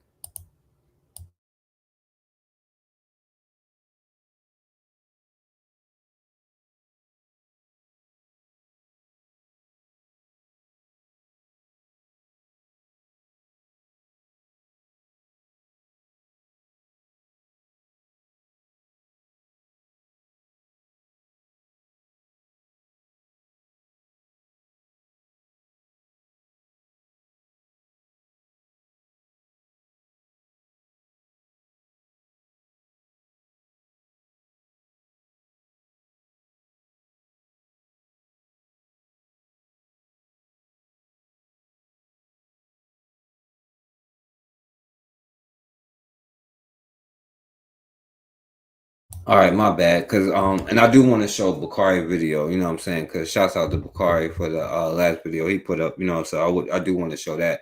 But as another thing, I wanted to show y'all real quick, you know, because I don't know if y'all saw what happened with the down in Tulsa, Oklahoma, with the Tulsa massacre, right?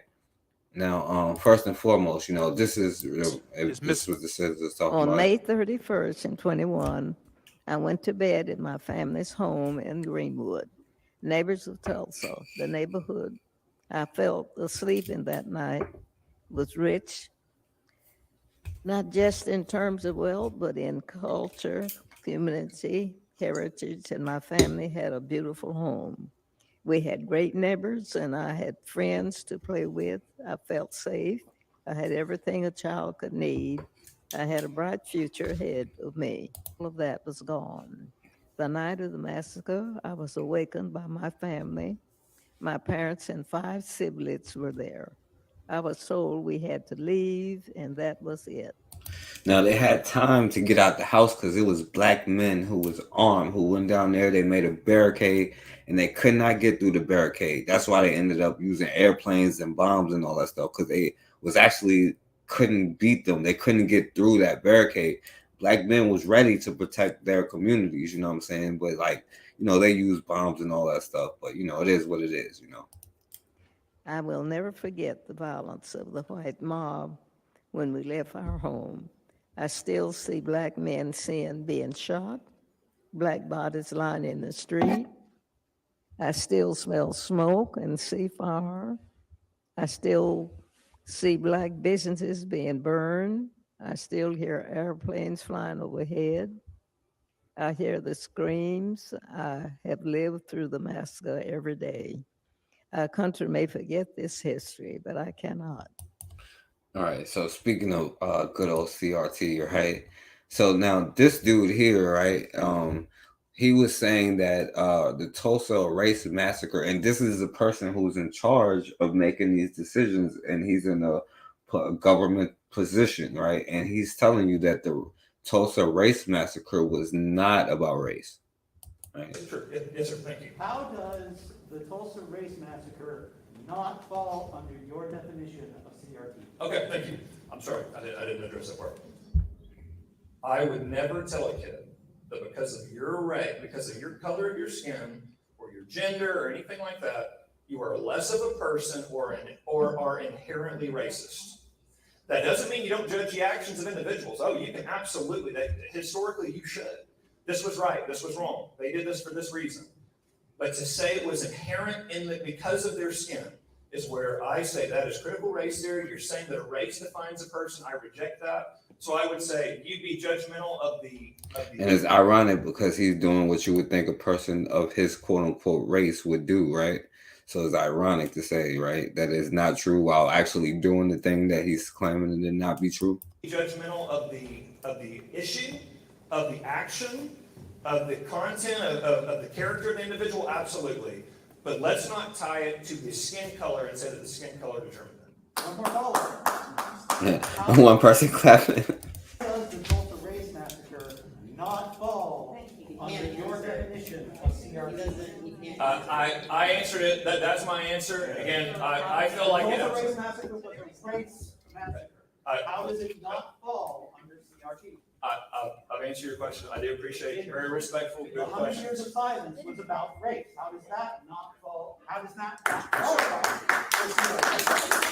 I appreciate your 6 people clapped that time. question. I want to get some other people smoking. Yes, ma'am. Yeah, so I'm gonna just skip that question. So I'm gonna play what he was saying about it, right? Walters meant he doesn't want students to learn race was the driving factor behind the Tulsa race massacre.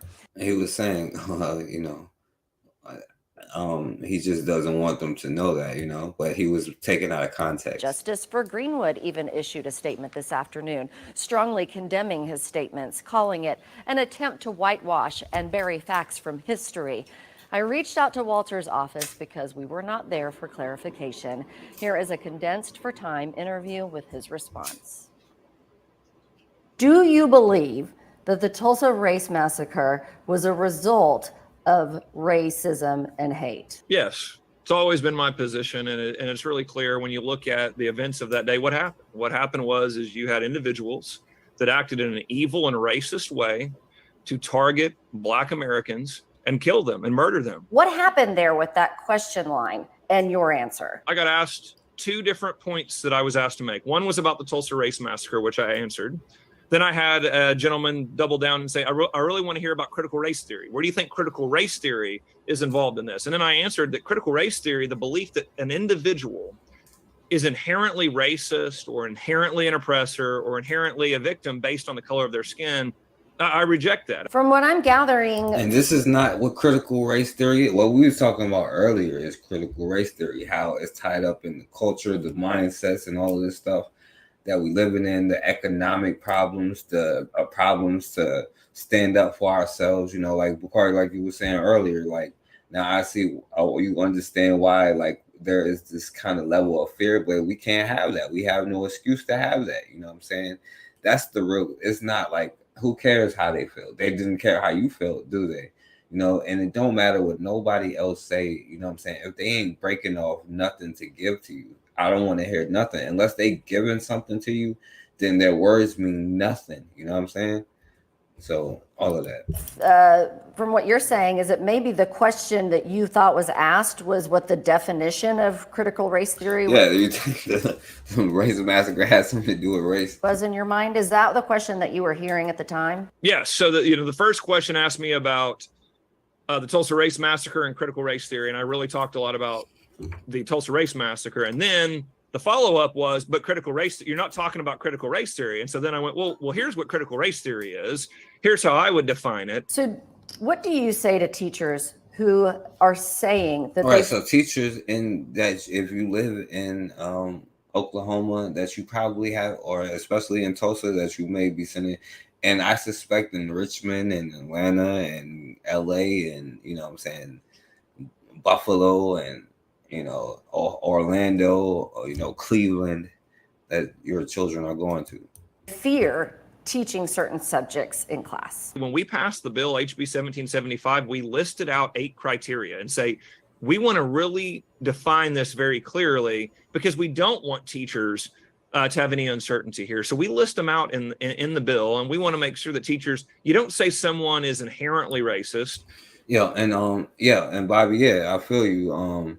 This is what happens when you don't have your own educational systems and institutions, you know what I'm saying? And I feel what MD2 was saying, you know, that you don't want them teaching you your history anyway, because they're going to teach you some damn lies. But that's the point, right? They are teaching us our history. I'm not saying, y'all understand. I'm not talking about y'all, but I'm talking about us as a whole. They are teaching us as our history. And when I be like, I'm mad that I didn't learn about Ida B. Wells, it wasn't up to them. It was up to an older brother to come up with something to teach me this. And this is why I implore y'all to make y'all own courses at the things y'all good at, because y'all all are good at something, you know what I'm saying? Like, or do something, you know, to educate our children in with the right mindset. But at the same time, you know, like I didn't learn about that. And you know why? It's our responsibility to teach our children all of this stuff. You know what I'm saying? Like the good, the bad, the ugly, so you know where you stand. You're not just saying stuff. You're not defending that I'm angry about what happened. You know what I'm saying? That is happening to this day. You know what I'm saying? I'm angry about it. And you know, that's what I'm saying. He's like, yo, I just don't want white kids to be uncomfortable. And the only reason why this matters and why I'm playing him, because not only is he an elected official, I think he has something to do with, you know, so Tulsa dismissed the lawsuit that you saw the sister talking about earlier, the older sister who all people who's 100 years old, they dismissed the case. You know? 1921 Tulsa Race Massacre was dismissed. We've covered this ongoing process extensively here on Fox 23. Our Alexa Mostrom is live this morning in the Greenwood District. Alexa, the remaining survivors were arguing damage from the massacre was a public nuisance. Yes, that was part of their argument. That's what they said, is that the damage from the massacre was so bad that it was a public nuisance, and they were seeking compensation from the city of Tulsa because of that. Court records show that a lawsuit seeking reparations for the remaining survivors of the 1921 Tulsa Race Massacre was dismissed on Friday. You know, these sisters, shouts out to them for being like 100+ years old on top of that, you know what I'm saying? But I heard a dude be like, you know, that, you know, reparations were like 300,000 or however many of them died during the Civil War. But, you know, like millions of us died. So if that's the case, that means they didn't pay their bill all the way. You feel me?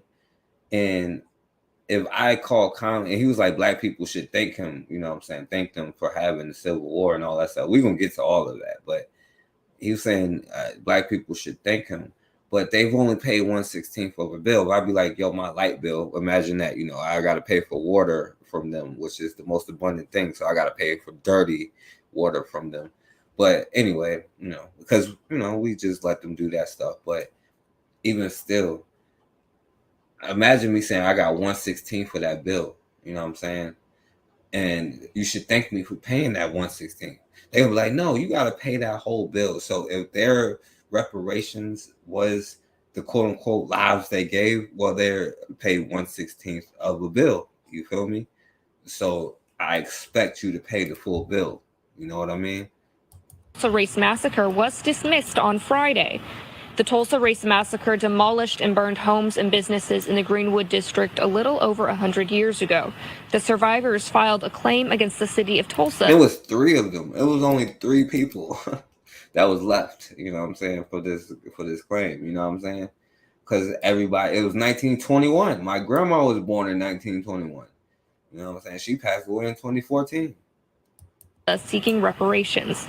The 3 remaining survivors, Viola Fletcher, Hughes Van Ellis, and Leslie Benningfield Randall, had argued that the damage inflicted during the massacre was a, quote, public nuisance, and they were seeking relief. They argued that the city of Tulsa was responsible for the act. They also wanted to recover for unjust enrichment that others have gained from the exploitation of the massacre. Hey, see, that's what I'm saying. They commoditized this massacre. And they're making money off this massacre. They make it an industry. It's a bunch of, if you look up on the books of the Tulsa Race Riot, I bet you most of the authors are white. I'm not saying no black authors, you know what I'm saying? Because I try to show some, but most of the authors on black history be white people, you know what I'm saying? Making money off of this stuff, you know what I'm saying? They commoditize it. And these people was over 100 years old filing this claim, you know, and yeah, it affects all of us because we have our own places in our own cities where you think segregation was just in Oklahoma. It was in Virginia, North Carolina, DC, you know what I'm saying, all across the globe. And there was black communities that was thriving and they did things to do this to our communities. And even just with the highway, you know what I'm saying? But even these 3 people that probably would have been eligible, they was like, no, you know what I'm saying? We're not going to do that. You know, that would be admitting to something. The dude talking about it's not a race thing. You know, I don't want you to think it's about race. The exploitation of the massacre. However, the city requested that the lawsuit be dismissed with prejudice, meaning they cannot file that claim again. And this is probably the last thing that they ever, not to say it that way, you know, I'm sorry for saying it that way, but the last like major thing that, you know what I'm saying, they was a part of, you know what I'm saying, and then they dismiss it without prejudice just to send you some extra, you know what I'm saying? Like, yeah, nah, it wasn't about race, you know what I'm saying? None of that stuff. CRT is dead, you know what I'm saying? It's shut up and dribble, you know what I'm saying? Or in your case, shut up and drive the forklift, you know? They cannot file that claim again. The judge argued that being connected to a historical event does not give a person unlimited rights to seek compensation. Don't give you unlimited rights, Bakari. So there is a statute of limitations, right? If there's a massacre over your whole town and all your stuff is destroyed, apparently there's a rights to seek compensation. In May, their attorney Demario Solomon Simmons voiced his support for the case. We think we put on a compelling case. The facts are in our favor. We will keep you updated as soon as we hear from the survivor. Yeah, what is facts if you ain't got an army to back it up? That would have given 3 survivors who were all over the age of 100. All over 100. They filed back in 2020 with the hope of, quote, finding justice in their lifetime. Judge Caroline Wall says she tossed the case out due to arguments from state and local. Now, the first thing that Ross said in here was justice, you know what I'm saying? So I'm gonna put the link in here, right? But I want to show my brother Bakari last video, you know what I'm saying? If you want to come on, but we ain't gonna be long on here, you know what I'm saying? So if you want to come on here, just be kind of quick because I ain't got that long, and I know I took too long, but it is what it is, you know what I'm saying? So if you want to come on here, you can come on here, but keep it on topic, you know what I'm saying, on what we're talking about. You know what I'm saying? And like I said, don't be too long with it. Put the link in the chat, and then I'm gonna play my brother Bakari video, and then we come on. I'll let you speak before we close out. All right. So let me share it. I'm gonna play my brother Bakari video first, right? People going around here, you got the police. They done pull the elderly lady over. Some they got a warrant for 30 years. I ain't saying nothing to you. I didn't know. He's like, say what, Bakari? No, I didn't say anything to you. Nope. I'm just making sure is this sister okay? That's all I'm doing. They say they were, I don't know, they impounding her car. I don't know if they finna arrest her or whatever for a warrant from 1993.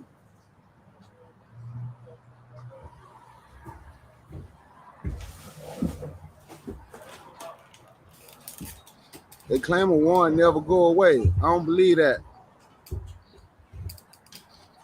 Cause apparently you gotta be in the Tulsa race riot, Bakari, for it to go away. Cause that.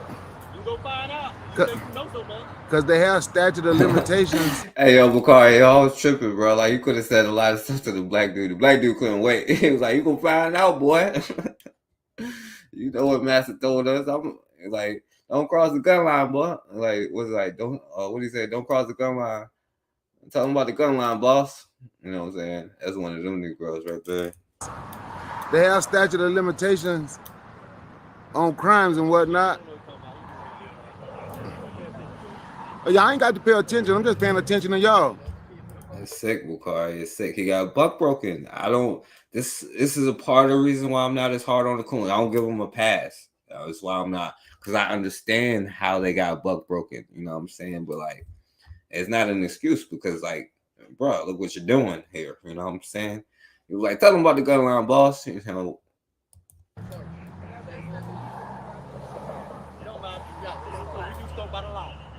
That's all right. That's good.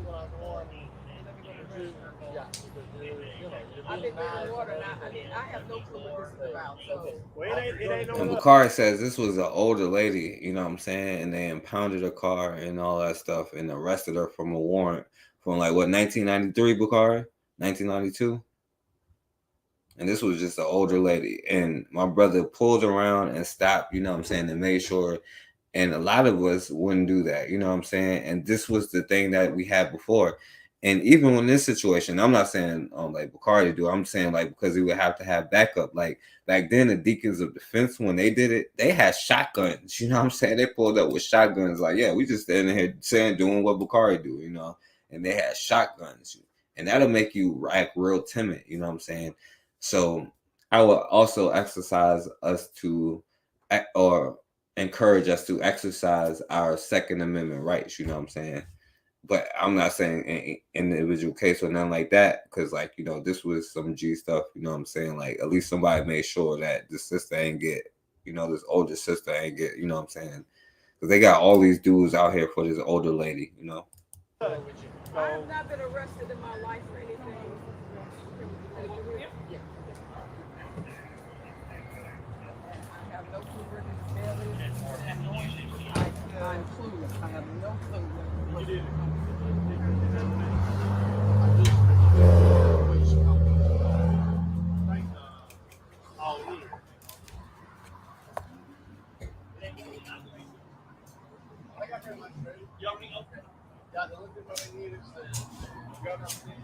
That's all in, because all in was here on Tuesday. When it just changed on Monday. All in.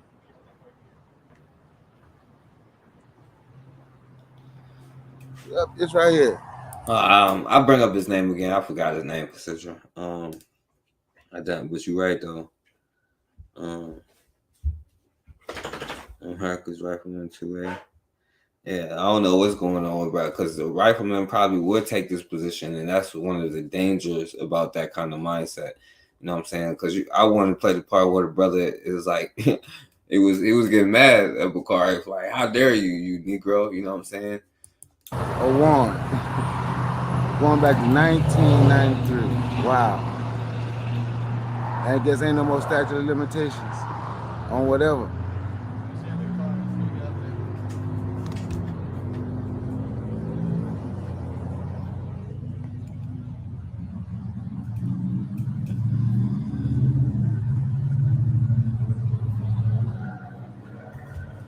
They say they do things by the law. I don't know. Just because they do stuff by the law don't mean it's right. So this way he got mad at, I think, Bukari. He probably heard you say that. What you mean, Negro? You don't think it's right? The law does not mean it's right just because they do something by the law. You are a little bit offended because we issue citations to you for driving the car with no expired tag. Absolutely not. Oh, okay. Absolutely not at all. Okay. I saw this elderly black lady and I saw 3 cops going through, so I made me a U-turn and came back and checked to make sure she is okay. Because I know how the police treat my people in this country.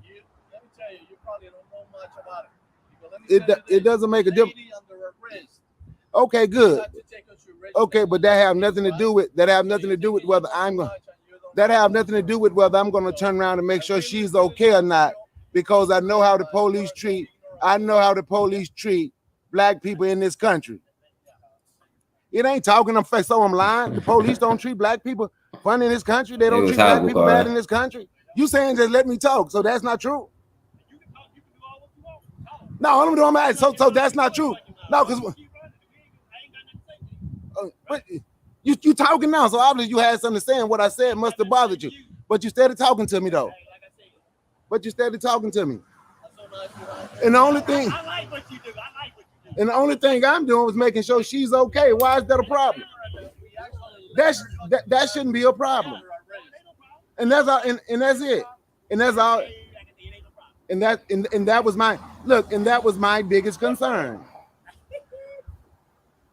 That was my biggest concern, making sure she's okay.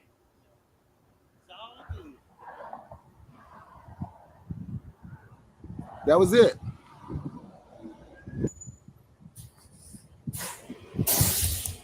Yeah, that's what's up, Bukari. Let me see. Hi, Dwayne in there. Yeah, exactly. Because Carolyn Dunn had a warrant for arrest after murder at Emmett Till. Yeah, elderly woman. Yeah. I funny rip out on Black Maggots. Oh, what up, Dwayne? Hey, what's happening, man? Not much. What you wanted to say? No, I just wanted to show my appreciation to you because this really meant a lot to me today, and I'll explain why. Unfortunately, I'll try to get through this too. My cousin took his life a couple of days ago, and we're still trying to figure out what happened to him. There's some mysterious disease that ravaged his body, his mind and his heart and soul, everything. You know what I mean? And and I'll be brief, and I'm gonna bounce, so I got to get out of here. But what I want to say to everybody is, and especially to you, man, I appreciate everything you're doing, because this is just factual truth that everybody's trying to deny all over the planet. But take care of your people, look out for your loved ones, and always check up on your folks, because this is spiritual warfare, as they say, quote unquote. You know what I mean? So, and especially towards us, and as Black people, and that's just a fact. So just take time out. Sorry, that's my dog in the background. But just we'll work through this dilemma that we're facing right now. But we got to stay strong and bonded more than ever before, because things are happening and it's increasing every single day. Every time I turn around, there's something going on. But just again, much love, much appreciation, and y'all hug your kids. You got kids, hug your kids tonight, and every day, because tomorrow's not promised. And that's pretty much it, man. You know what I'm saying? I really, this was great. I needed this. This is towards healing for us as a people. No matter where you come from, and whatever semblance, however we chop it up and try to understand these things, The bottom line is we're in this together. And if we don't do it now, then something's wrong within you. You know, so you have to protect your people, man. You know, and again, forecast, like I have so much gratitude towards you. I know we might not agree, and I know a lot of us don't like understand things and trying to figure it out. And yeah, I get it, like you know, but no hate towards nobody. Just live your life, raise your vibrations, be positive, and if you need help in life, reach out, because again, tomorrow's not promised to any of us, you know. We got to figure this thing out sooner rather than later. That's it. I'm out. Yeah, I agree with that. Dwayne. And Bakari, if you want to come on and talk about that, if you want to, I know you got to go to sleep, so I'll let you be. It'll be real quick anyway. But what up, my brother Black Megas? What's going on, bro? BB48, Black Liberation. Hey, definitely my brother. Yeah. What I want to say, look, I ain't gonna hurt my tongue. I don't, you know, I don't throw on the camera every time I'm doing something or every time I'm somewhere. But this past weekend, we had the Denver Black Arts Festival, and it's this is my second year going to it, and it's nothing but it's degeneracy, because everything is miscegenation or homosexuality now when it comes to Black people, and that fractured identity is going to lead our people down a very slippery slope that's going to help with the agenda of depopulation, specifically of Africans here in the United Snakes.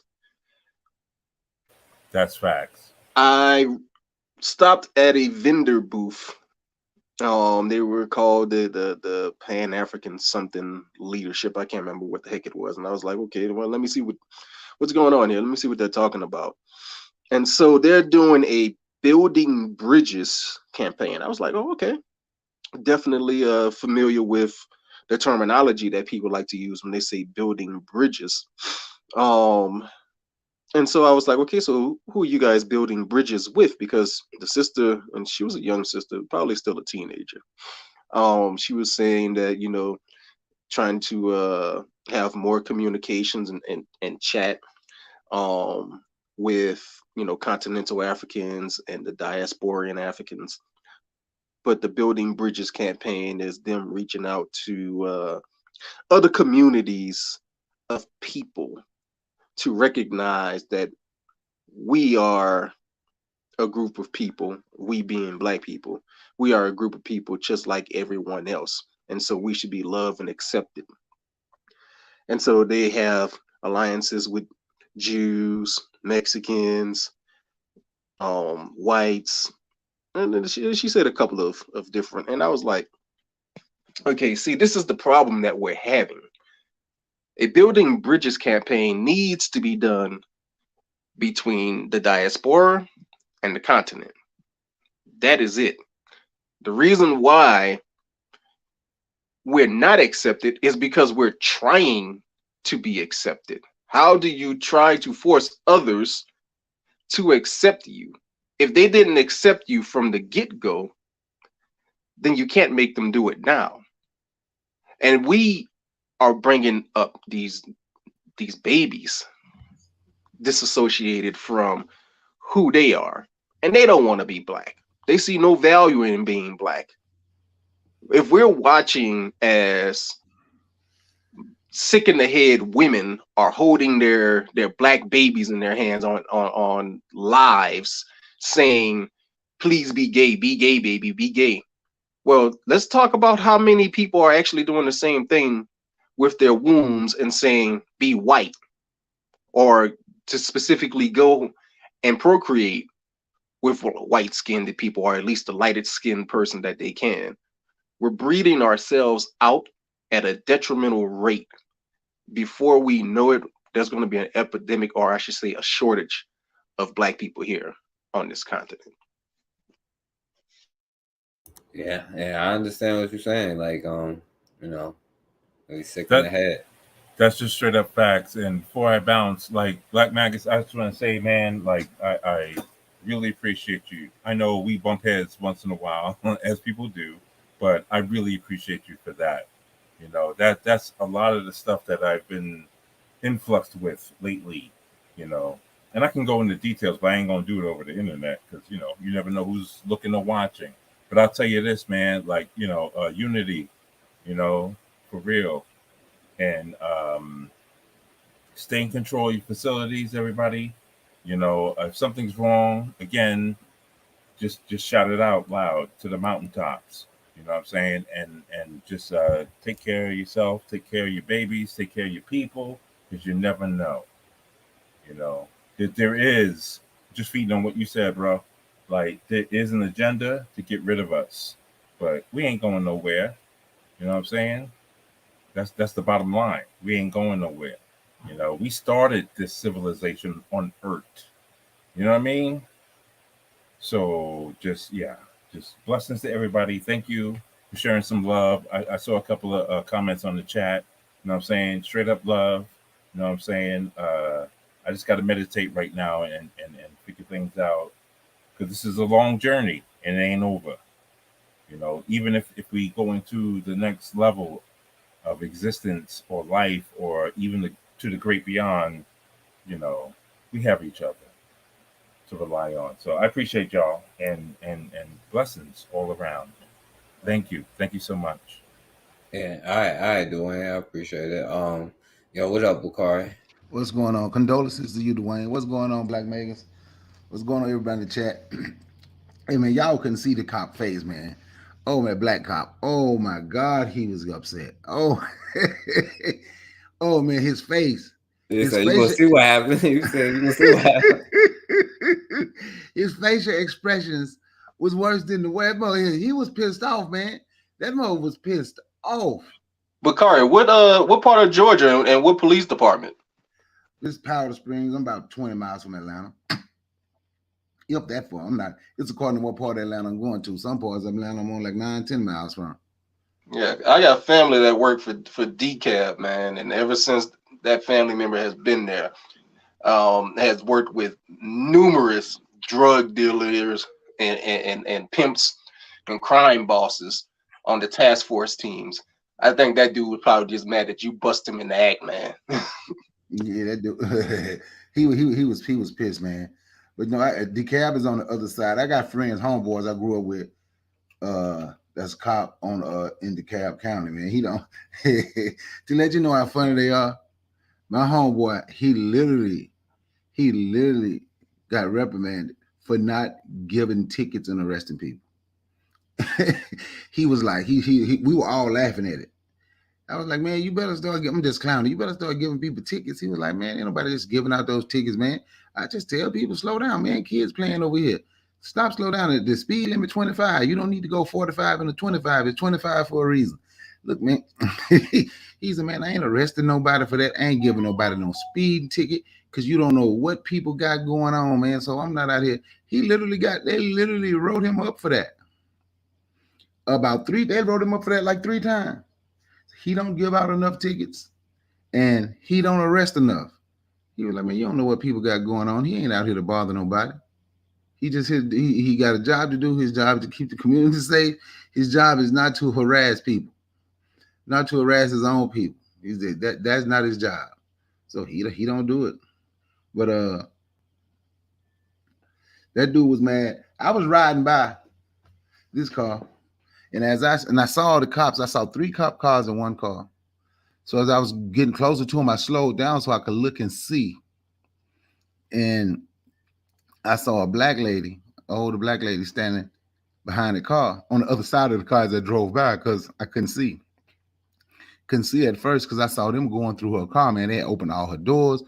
They was in each. They was going through the car. And so when I saw that black lady, I just went up probably about a quarter mile, half a mile, and busted a U-turn and turned around and came back and just parked right there, right next to him. And then an illegal immigrant who was doing all that talk, that's what I call it, Montrose or something like that. He thought that was going to bother me because he said, is you upset because we gave you a citation? I know. Then he started walking around my car. What are you doing here? You know, as I was getting, I'm like, man, I tell you, everything is good here, you know, but I wasn't concerned about them. And I'm not going to let nobody treat that. Oh, man, look, we have to do better. We have to do better. It's like damn near, man. It's not no damn near. We literally need a task force.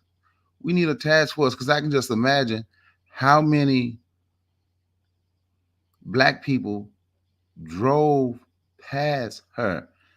I understand the fear, even though I don't agree with it. I do understand why there's fear, even in the black men. I understand why the fear is there. I don't agree with it, but I understand.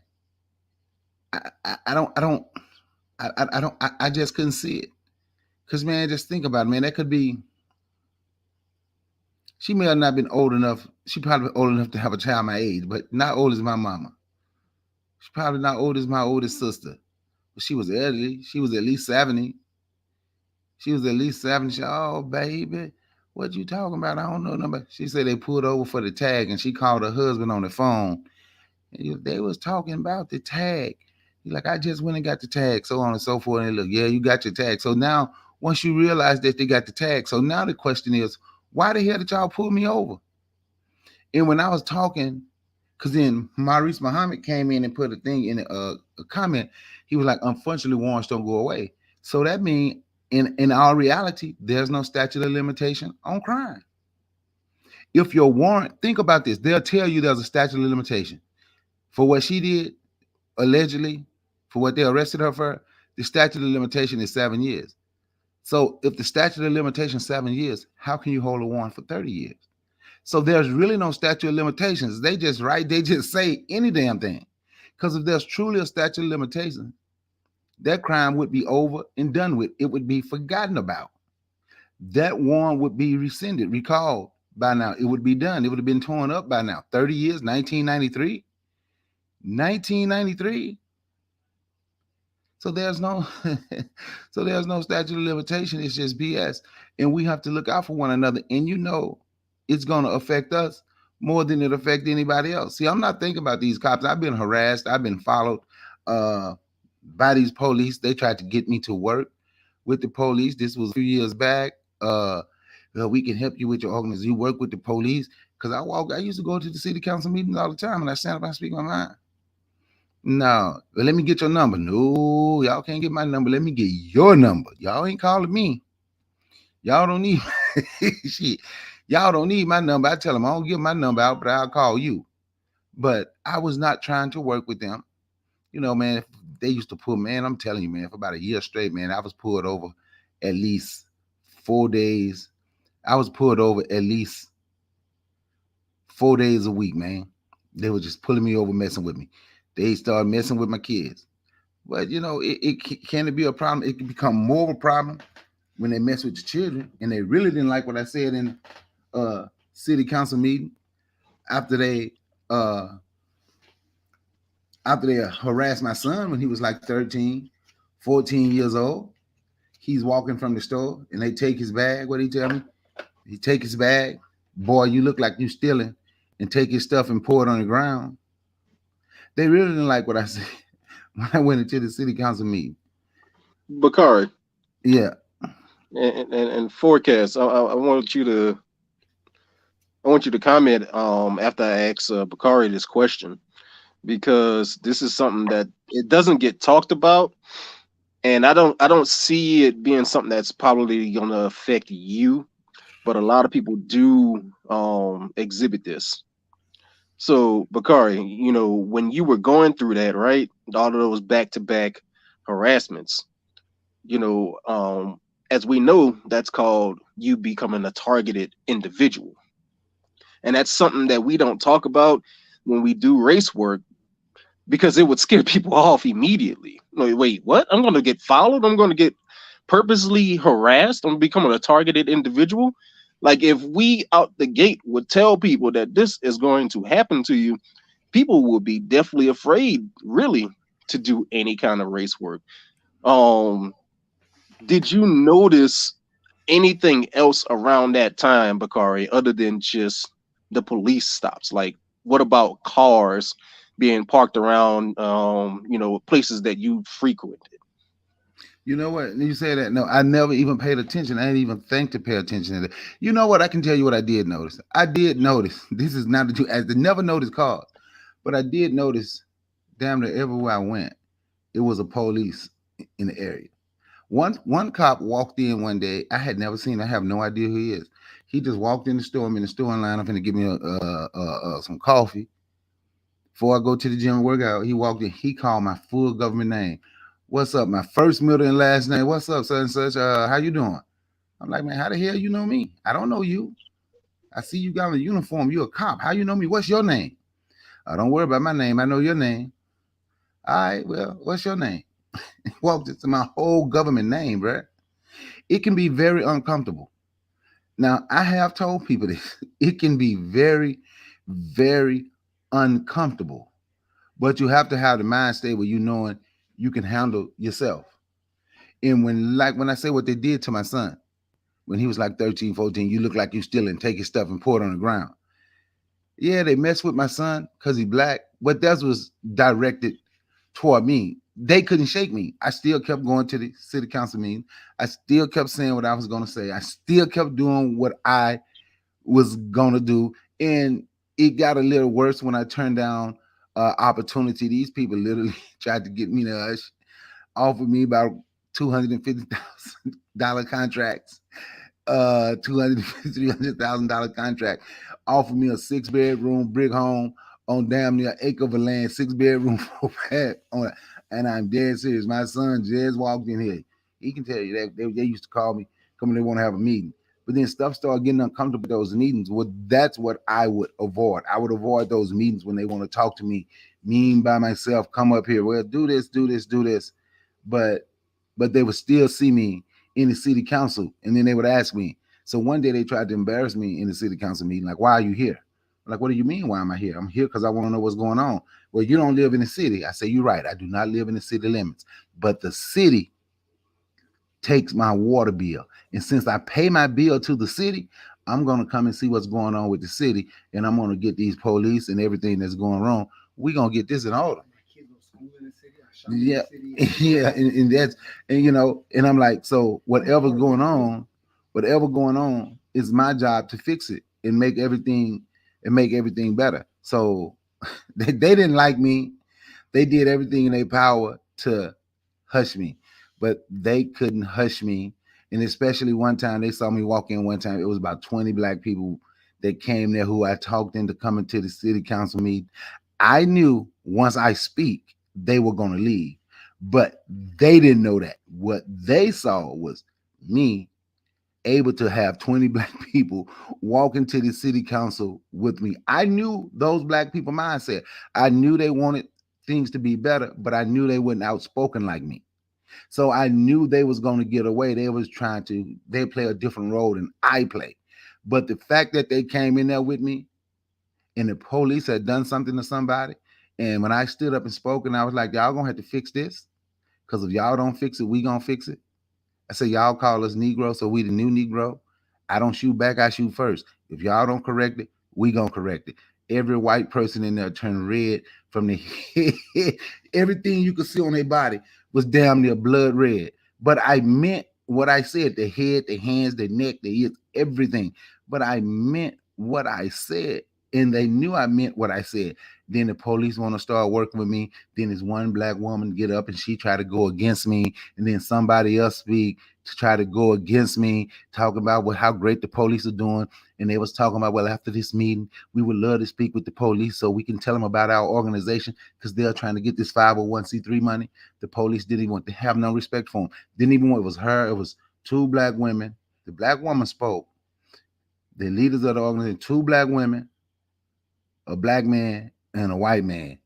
The black woman stood up and spoke, but the police, none of them wanted to talk to them. They came to me, the mayor, the city council, all of them, but nope, they couldn't get me to work and make me be, because I knew I had something to do. I knew what I was working toward and what I wanted to do, even though at that moment, it didn't. This is why I say some of the stuff you are working toward, you can see.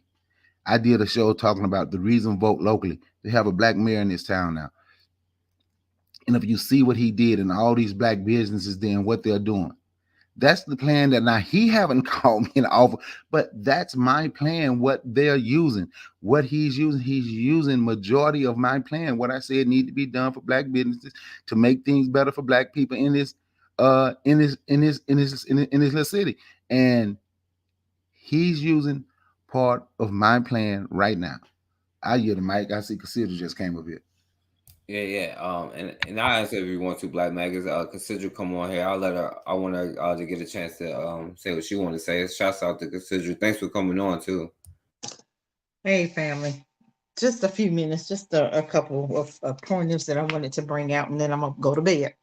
Bakari, you already know those police officers wanted you to know that they knew who you were. They wanted you to know we watching you. I'm sorry. They wanted you to know that we got you, brother. We on your target. We got you. And also, we need to figure out and not forget that judge's name, you guys, because that judge, we put her on, in that seat. And we need to show her that because you want to dismiss Black folk like that, then we're going to dismiss you. And this is what we have to start doing. We have to start voting locally on some of these judges that's not doing their jobs.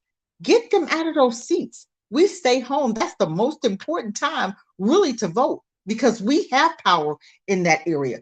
Federally, we can forget that. But locally, oh yeah, if we show them that we are not tolerating them anymore for them not doing their jobs, even for some of these DAs that's not doing what they're supposed to be doing, we need to release them.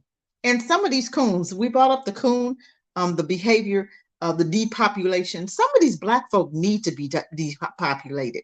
If they're not Black first, and they're so busy worrying about white folk, offending white folk, and so busy worrying about building bridges, they need to be depopulated because they're no good for anybody, not even for the white folk, because they will hurt us before they will the white people. You understand what I'm saying? As you notice, American Rifle never comes on these type of, when you're talking Black history, he never comes on here. Or am I mistaken? Does he forecast? Have you ever seen him doing, and when you're doing this Black history stuff, have you ever seen him on these lives ever?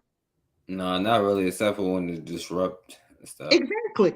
But you then see, this is what I'm saying. People like him and people that think like him, and you have more Black people thinking like him than we have Black first that want to start building. We have more people that don't want to build with each other, that's so busy building bridges with white folk. These are the very people that hung your ancestors and treated your ancestors the way they did. And we go out of our way to make them happy. We go out of our way to be quiet so we don't make them uncomfortable. The hell with them. I don't give a damn about none of them. I'll make every last one of them as uncomfortable as I can because I'm here for that. I was built for that. And I'm not going to give up. I'm not going to ever make them feel comfortable. I'm going to always let them know how I really feel about them because I'm sick and tired of them. Every time you look up, they're in your face with all this toxic behavior. And we have Black folk that will go against their own to protect them, to give them a pass. That's the sickening part of it. That's what really makes me sick. When I see these Black guys and we walk past each other and they won't even speak to you, but a white woman, they'll sit up there and grin all day long. Disgusting. That's all I want to say. I'm going to bed. Y'all have a good night. Thank you for Hey, real quick, Cassandra, I forgot you was right. The name of the judge, I was showing the white boy who was against it. This is the judge, Judge Carolyn Wall from Oklahoma. This is her right here, this white chick. You say Carolyn, how are you spelling her last name? I'm on my phone. Is it W? W-A-L-L, like Wall. Wall. Okay. Carolyn Wall. Okay. We need to remember her. Seriously, this woman right here, since you want to disrupt and dismiss something, we need to dismiss her from her seat. Yeah. Cassandra, before you go, I got a question to ask you. Uh-huh. What's the name of that app I sent you? I can't even remember the name to download it. To show when I sent you that video, the app. I sent you the app of the with the Black man, him and his wife created for the Black missing kids. Oh wow, let me pull it up. Okay, I'm gonna text it to you. Let me pull it up. Okay. All right. All right. I never heard of that app, Bakari, but I do have a an app. It was created by some black people as well. It's called Century Watch, something like that, where it's specifically for when you get stopped by police. You go ahead on and you turn on your phone, turn on the app, and it records everything. And the moment that like your phone stops or turns off or whatever, that's when the feed finally stops, but it saves that actual file in on their servers that are not even on site where they are at, so Oh, that you can okay. have that footage for for like court dates and things like that. Shit, Oh, we I need heard our, about that app. we need that app too. I want both of them. So yeah, Yeah. consider send me the name of it. We need both of them. Yeah, that's a good one. I heard about that one though, with the police stop. I heard about that one. But you have to understand that they do that. And it's almost another form of buck breaking, because they keep showing you when they kill you and nothing's being done. That's another form of how they want to brainwash you and make you afraid to fight with the police. It's more of us than them when they come in our neighborhood, and one or two of them will come have the nerve to walk in a black neighborhood and walk out alive. That's the sad part about it. We still don't. Deacon of Defense has died a long time ago, and that spirit is just, you can't even revive that spirit right now among black folk, and that's the sad part about it. Consider, with that, black people, and not, it's not just black people, but my concern is only black people, of course. But with the movie victories, the fantasy tales and stuff like that, like you get on social media and you see the little what's the movie Ants, where there's the little thing that talks about it's more of them than us, and if they gang together they can beat us. It's like black people are happy with seeing victory like that, like, yay, the characters won in the movie. We can't get it in real life, but we can live vicariously, which is what black people do now, especially through the rap culture. Live vicariously and have our freedom and victory in an imaginary terms, instead of striving for what's real, because what's real means you're gonna come across pain, or you're gonna come across death. Exactly. And we're so afraid to even think that way, because if you start talking like that way, and this is the sad part, you get in a crowd, you have 5 black people that think like coons, and you have a couple in the crowd that are strong black folk that's B1, and they'll start talking, and you'll have the coons that will go against their own to impress white folk, and you just want to slap the hell out of all of them, because you're looking at them like, what are you talking for? It's always going to be somebody black that's going to jump to Master, say, Master, I got you. You just have a seat. I'm going to take care of this person right here. And it's always one that's going to always take care of Master. And they've been doing that since the beginning of the time. And we still don't see it. We don't understand it. We don't understand it. But that's the saddest part to me. That's the saddest thing, to have a black person cooning for a white person against their own. That makes my blood boil right there. That just boils my blood. I'm serious. I can't stand to see it. I have to literally walk away, because when I see that, instead of me slapping that person, because I want to slap the fire out of them, seriously, because they just be cooning so bad. It's just disgusting to me. It makes me literally sick. So I have to walk away. I think it's sad with what you just said, and it ties into what I said, that if there is a race war, we have to look at the sad reality Exactly. that we'll be fighting each other before we Yeah. fight anybody else. Exactly. And when it comes to those Negroes who want to show off and cape in front of white people against a black person, it's unfortunate to say this, but those are going to be the ones who many black people first draw their gun on. Right. The first time they have to actually bust their gun at somebody is going to have to be against somebody with their own skin. And Well, you're gonna have- psychologically, that damages that person for the rest of their life, because Yeah. they're going to say, no, let me tell you about this one time I had to save my life and I had to kill one of these dudes for acting stupid. They're going to attribute that to black people, not to just that one person acting out of skin character or anything like that. They're just going to take it as black people are bad people, and let me tell you, these are the reasons why. Yeah. And they doing it. It's all the time, even on the news. I was looking at the, I was in the gym and I was, kind of the TVs are on and you seeing the the writing, and it's always something negative about Black people. It's always something negative. Never are they going to perpetrate where the white man killed his whole family. You know what I'm saying? Or the white man killed the dude that was masturbating in front of his daughter and he killed that dude's whole family. They never going to put that out there, but they're going to show the Black person. And we as Black people, we suck it up. And every time something happens, they look at the Black person and say, well, what did you do to make that man kill? What did he do to make somebody shoot him? It's always something stupid that sounds so dumb, but like you said, we're going to have to clean house first, and we're going to have to handle some coons first. Seriously, that's what white folk do. Come on now. A white person get out of pocket, they come off cold. What do? They die. They kill them. They don't hang around with people that's loose ends like that. Look at Kyle Rittenhouse. He killed 3 of them. Well, killed 2 of them, shot 3, but 2 died. And did he go to jail? Heck no. Why? Because they were off code. When you're off code in white community, you die. Plain and simple. The woman that had a hand, the white woman in the boycotting, right? Back in the day. She was driving Black folk back and forth to work. They killed her. Got her alone one night and killed her and blamed it on something totally different. Nobody went to jail for it. But this is what they do.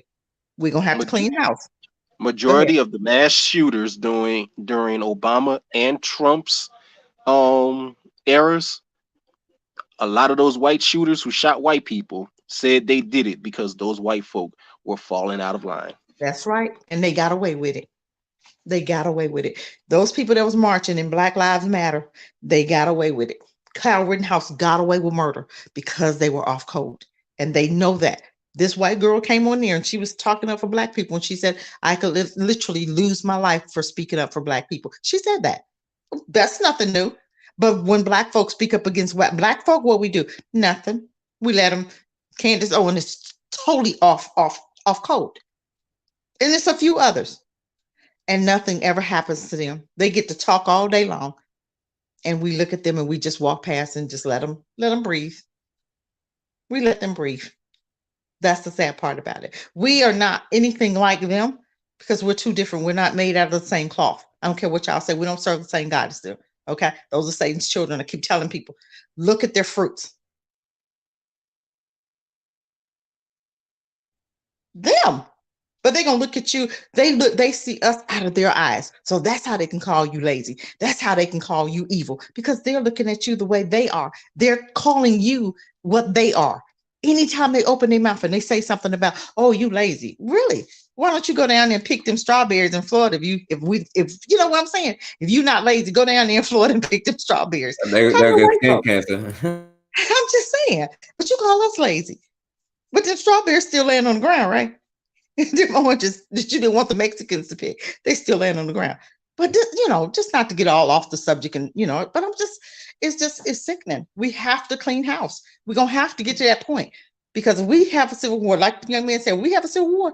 They coming after us first, Bakari. We in trouble.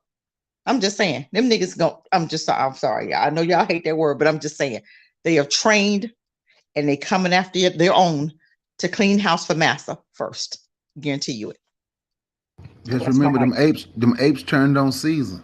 Hey, Bakari, and the thing is, if you take away the fur and look at the lips and all that, that's a good metaphor. Who look like the apes to you, Bakari? It's projection, like Cassandra just said. The hairless apes, yeah, they look like they look more like the ape than we do, the hairless ape. Yep, they do. But you know what? Like I said, man, them damn apes. Remember, Caesar fought. Then Caesar said, we got to save our people. The other apes turned on him because they didn't understand Caesar had a plan. Just remember, there's a whole lot of apes out here turning on us. Just remember that. There's a lot of these apes. They can't wait to turn on you. Can't wait. We got some work to do. We got a lot of work to do. We got a lot of work to do with the ones who want to be a part. I'm trying not to worry about the ones that don't want to be, but them gonna be the ones that get in the way, the ones that don't want to be. and Dang, give them a Bakari, break. I don't know you calling us apes, man. You might. I ain't trying to reclaim the monkeys, man. Like I thought we finally got away from that moniker. No, I ain't call us. I was just using that metaphor from that movie. Now I didn't say the one I dude called know, us brother. I know. I'm just messing with you. No, Bakari's trying to call us apes. No, I was kidding. Dude. But No, watch we this. good. Do y'all believe? Just be honest. Do you think that movie Planet of the Apes, in a sense, could be looked at as black versus white in this country? It was, yeah, it exactly was. Yes, There's it a was. lot. I would say any movie that depicts anything of war could really depict us, especially when it's the underdog. The underdog story always I see as a black story. Yep. There's a clip from Dave Chappelle. He did an appearance on I think what's the guy's name? Conan O'Brien show, and he talked about that. Check that out on YouTube. Where he completely breaks it down. Where Planet of the Apes is a metaphor for black folks being oppressed, but being Wakanda about it. Yet they encounter a white man, and that's when things get crazy. You know, so just a reference. All right. So yeah, y'all appreciate, y'all definitely right. You know what I'm saying? And before I let y'all close out with what y'all say, you know, and I'll say this, Black Megas, to what you were saying before, you know, I haven't been like, I guess, targeted or whatever, or like pulled over all the time, you know, and all that stuff. Like, yeah, you know, other than the regular being targeted, you know, but for me, it wouldn't turn me off. Well, I know me personally, I guess I ain't got nothing to lose, you know what I'm saying? What do I got to do? But I know that on the regular, you know what I'm saying, just to follow around the stores, you get pulled over on some regular stuff. I remember we was teenagers and, you know, we got robbed and my boy called the police, you know what I'm saying? I'm like, why you do that? And then they pulled up on us like, yo, what are guns and drugs at? Like, they ain't got no damn guns and drugs, you know what I'm saying? Like, back then, and I was just a regular person and not knowing no better until I started learning all of this stuff, you know. And I personally haven't been like, but I know that, you know, even with the programs, you know what I'm saying, like whether because they can always find out who you is, what you do, check who you are and all that stuff. But, you know, what does it matter, you know? Because I know my family, we still got health issues. We still don't control nothing. Like, we still working for them. We got to pay them taxes all the time. Like, all that stuff, like, pisses me off. Like, our health, like my health, like the health care that we get, all of that kind of stuff. You know what I'm saying? So, like, what else do we have to lose than to be, like, scared to do something? And a lot of us is scared to do something, you know, and other than the regular, you know what I'm saying, stuff like I know a brother who be in prison, but, you know, going to talk to people, but people might be scared about what I'm going to say to them. You know what I'm saying? Because, like, what I don't understand is why y'all can go at each other. Like, we know who the common enemy is. And then we have opportunities. Maybe you can link up with this person or this person who has a opportunity for you when you get out of jail. Because if you ain't talking about helping them, then whatever. But even other black people will be scared to even let me do that because they may think I'll say something too crazy. But, like, or if, you know, like, I'm trying to, like, do this you know, event thing, you know what I'm saying, where you could get it sponsored and can give out things to help people and stuff like that. But, like, it takes, like, help, and I got my friends helping me and stuff like that. But all of that stuff is going to, like, draw you. They only going, I guess I'm not making enough noise for to get targeted yet, you know what I'm saying? But, like, they can track all of the stuff that we doing. So, like, but I don't want us to be scared to do it either, you know what I'm saying? Because what else do you have to lose? You lost your language. Like Malcolm X said, I don't know what my last name is, you know, but that's just me. Because I guess I don't have nothing to lose, so, you know. But I'm gonna let y'all go around and give y'all last statements. Black Megas, you go ahead.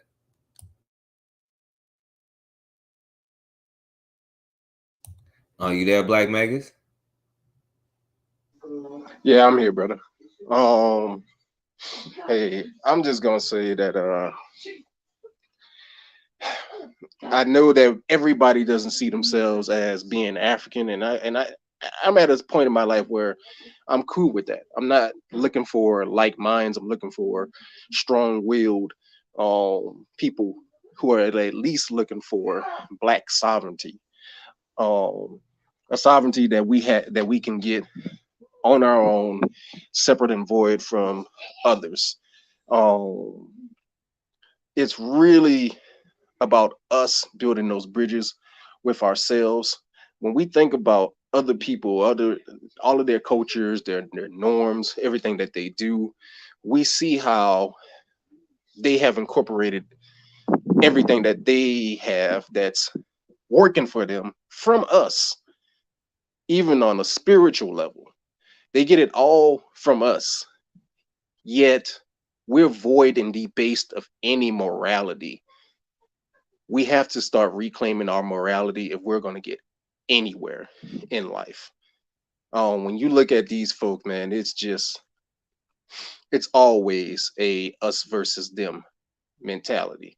Even when we're doing things in a quote unquote united front, it's still a us versus them mentality. And so we have to always think like that as well. It is not to say that you have to live at a heightened state of fright in your life. I will say that because I grew up in a very dangerous time, in a very dangerous area, I was always used to police following me. So I've always known when I'm being followed. I can tell you that from the time I left the military to everything I ever did, I was never followed. The moment I drove out to Washington D.C. by the Straight Black Pride organization and everybody who's associated with that, I can tell you that's when I became a targeted individual. And I can tell you stories of me chasing cars down, sitting around my block. The stuff is real, and it's not to put fright into anybody, but if you know you're always living with a gun in your face, why does it matter who's behind that gun? You should just be looking to take that person out. Peace.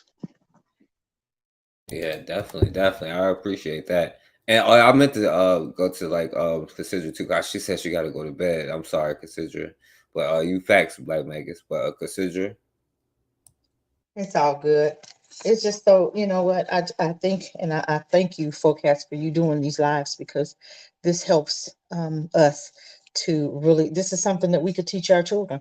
I hope you guys are archiving these lessons, because these are great lessons. These are lessons that we could actually use in our own schools. And the only way that our children are going to get the mindset back to rejuvenate, to just start thinking different, it's we start educating our own. We can start with our grandchildren. You know, you could, if you're young enough and you have small children, start with them.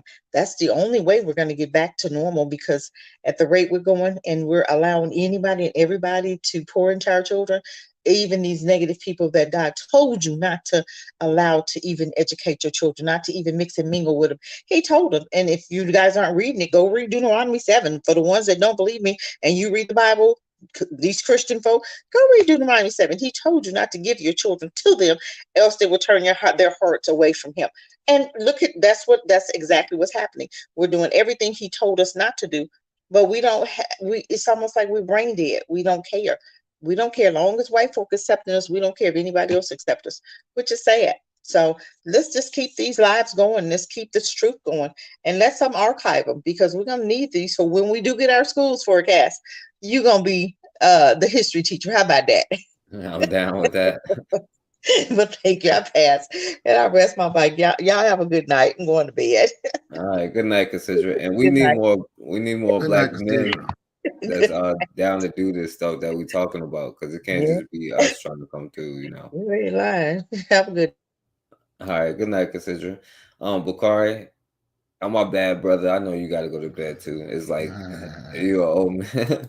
I know people from your generation go to bed about 10:30, 9 o'clock. Yeah, I'm up late, man. I'm normally knocked out snoring. But anyway, thank you for letting me speak. The chat for listening. Once again, my condolences to Dwayne and his family. Peace out, Black Magus. Look, man, till next time, man. Peace and one love. Hey, Bakari, and you can find out what's gonna happen. I'm telling you right now. What? About what? I'm saying you will find out what's gonna happen. And you think you talking about the police, like that brother told you. Yeah, you go find out. Go find out. Like, okay, what you want me to go do something to get a warrant? Go find out. Go find. Like, dude, what the hell, man? Look, that dude, he was pissed off, bro. He was pissed. Like I said, I wish I could have got close and seen his face, but hey, because his face was worse than his words. His face was worse than his words. Right. Yeah, definitely. I already know, my brother. I already know. But yeah, I appreciate it. Make sure y'all subscribe to Bakari. That was Bakari video earlier where he pulled up on him. So check that out. I appreciate you, my brother. Yo, Dwayne, you wanted to say something to close out, bro? Well, I'll just say this, man. Again, much appreciation for your channel and everything you do. I know you worked hard on it. You know, this is higher brain power for us to recognize in this lifetime that we live together collectively. You know, and forgive me, it's hard to find words lately, but I just want to say this too. Protect yourselves, everybody that's listening, and to you, bro. Like, protect yourselves, because there is something going down right now. Not to be an alarmist or a conspiracy theorist or any of that wild, wacky stuff, but like, there's something happening, you know. But regardless, what's that old saying? They tried to bury us, but they didn't know we were seeds. So we got to keep building and growing together, you know, and communal living and stuff like that. And we'll make it. We're going to make it, you know, regardless of what they say or what they do. We're here. We've always been here forever and always into eternity. So thanks again, man. All right. Yeah, I appreciate you. I appreciate you, bro. All right. You be easy. All right, bro. Kid. All right, bro. Take your time, man. Take care. All right, so yeah, I appreciate that, you know, and yeah, I do take a lot of work. So I'm sorry I haven't been able to produce them, like, but we're gonna get through the end of this. And yeah, these are definitely important lessons to learn so that we understand our history. Today may have been a lesson, or you know, a L, what I call it, a lesson, right? And you know, we have twice as many victories, though. That's the thing, you know. But we definitely got to study our losses too and understand how we got in this position that we got in. So it's definitely important. And yeah, for me, I've always been like an introvert person, you know. Like when I was younger, like I had to go around talking to people just to like break out of it, like just saying, hey, how you doing, to people. Now, you know, I have no fear of like no person or talking to nobody, you know. And I do be having the anger, you know, and I'm not designed to be living in this society, you know what I'm saying, like, or to be on their jobs and none of that stuff. And we in a position where like, yo, that pisses me off. Like that stuff got to be destroyed, you know what I'm saying? And the number one thing is to get it into our children's mind, because it's okay for it to be it's a generational process, right? Somebody said, you know, short term will be 10 to 25 years, but you know, we would think that is long term, but it's really not. You know what I'm saying? If you do what you got to do, your children will be in a position. We the ones that get it over the hill. You know what I'm saying? My generation, you know what I'm saying? We get it over the hill to leave our children in a position to determine their own destiny. And we can only do that by educating ourselves, educating each other, and educating our children. So it's important that we learn the truth about history, you know what I'm saying? So we're going to finish it no matter how long it takes, you know what I'm saying? And I also wanted to say, you know, because I didn't say it because it was like Micah Johnson, like people were saying Micah Johnson Day a couple of days ago, you know what I'm saying, like about last week. And I didn't talk about it. I guess I'll talk about it on the next one. And then next Sunday is like Ida B. Wells' birthday. So I'll come on here just because it's Ida B. Wells' birthday. Even though I may not have a lesson for next week, we'll do it the week after that. I'm going to try to have it on Sunday, but like I said, I've been busy. So, but it's Ida B. Wells' birthday, so we're going to talk about that. And I appreciate the love that y'all give me for doing this. It's a lot of work, but y'all show me support. So I appreciate that. And you know what? I'm going to let this be the last words here. could get rid of. You know what I mean? This has been a hobby. If you just had been here to listen to all this and see some of it, then you would have known just what it was. We lost everything. Lost everything. You own the land. Yeah, we own our land, all of them. And no one ever paid you any money for this land. No, Just lost it. took it. What do you say to children today? Children like this boy, like your great grandson, and people who didn't grow up when you grew up, and people who didn't go through what you went through, people who would say, this couldn't have happened in this country. Come on. I would tell them like this. I said, don't ever stay in a place that white folks can surround it. Don't never stay in a place that white folks can surround it. Because if anything happens some ways else, they'll run you out from your home, just like they did us. Yeah, facts. You know, so I had to share that. Thank you, brother. That means a lot. Yeah, Means a lot. definitely, Dwayne.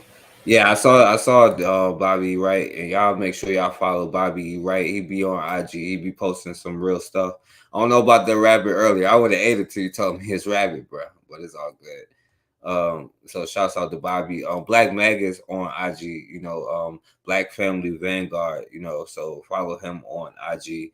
And y'all got y'all things. So if y'all still there, y'all could put y'all stuff in the chat. Consider it. roaminthebush@gmail.com. You know what I'm saying? Y'all make sure y'all subscribe to her and support everything that she's doing. Support Realm in the Bush. If you want to be a part of some of the stuff she's doing, then reach out to her at roaminthebush@gmail.com. If you want to do something with me, you can reach out to me. Mine in the description. The Forecast Talk Radio @gmail.com is in the description.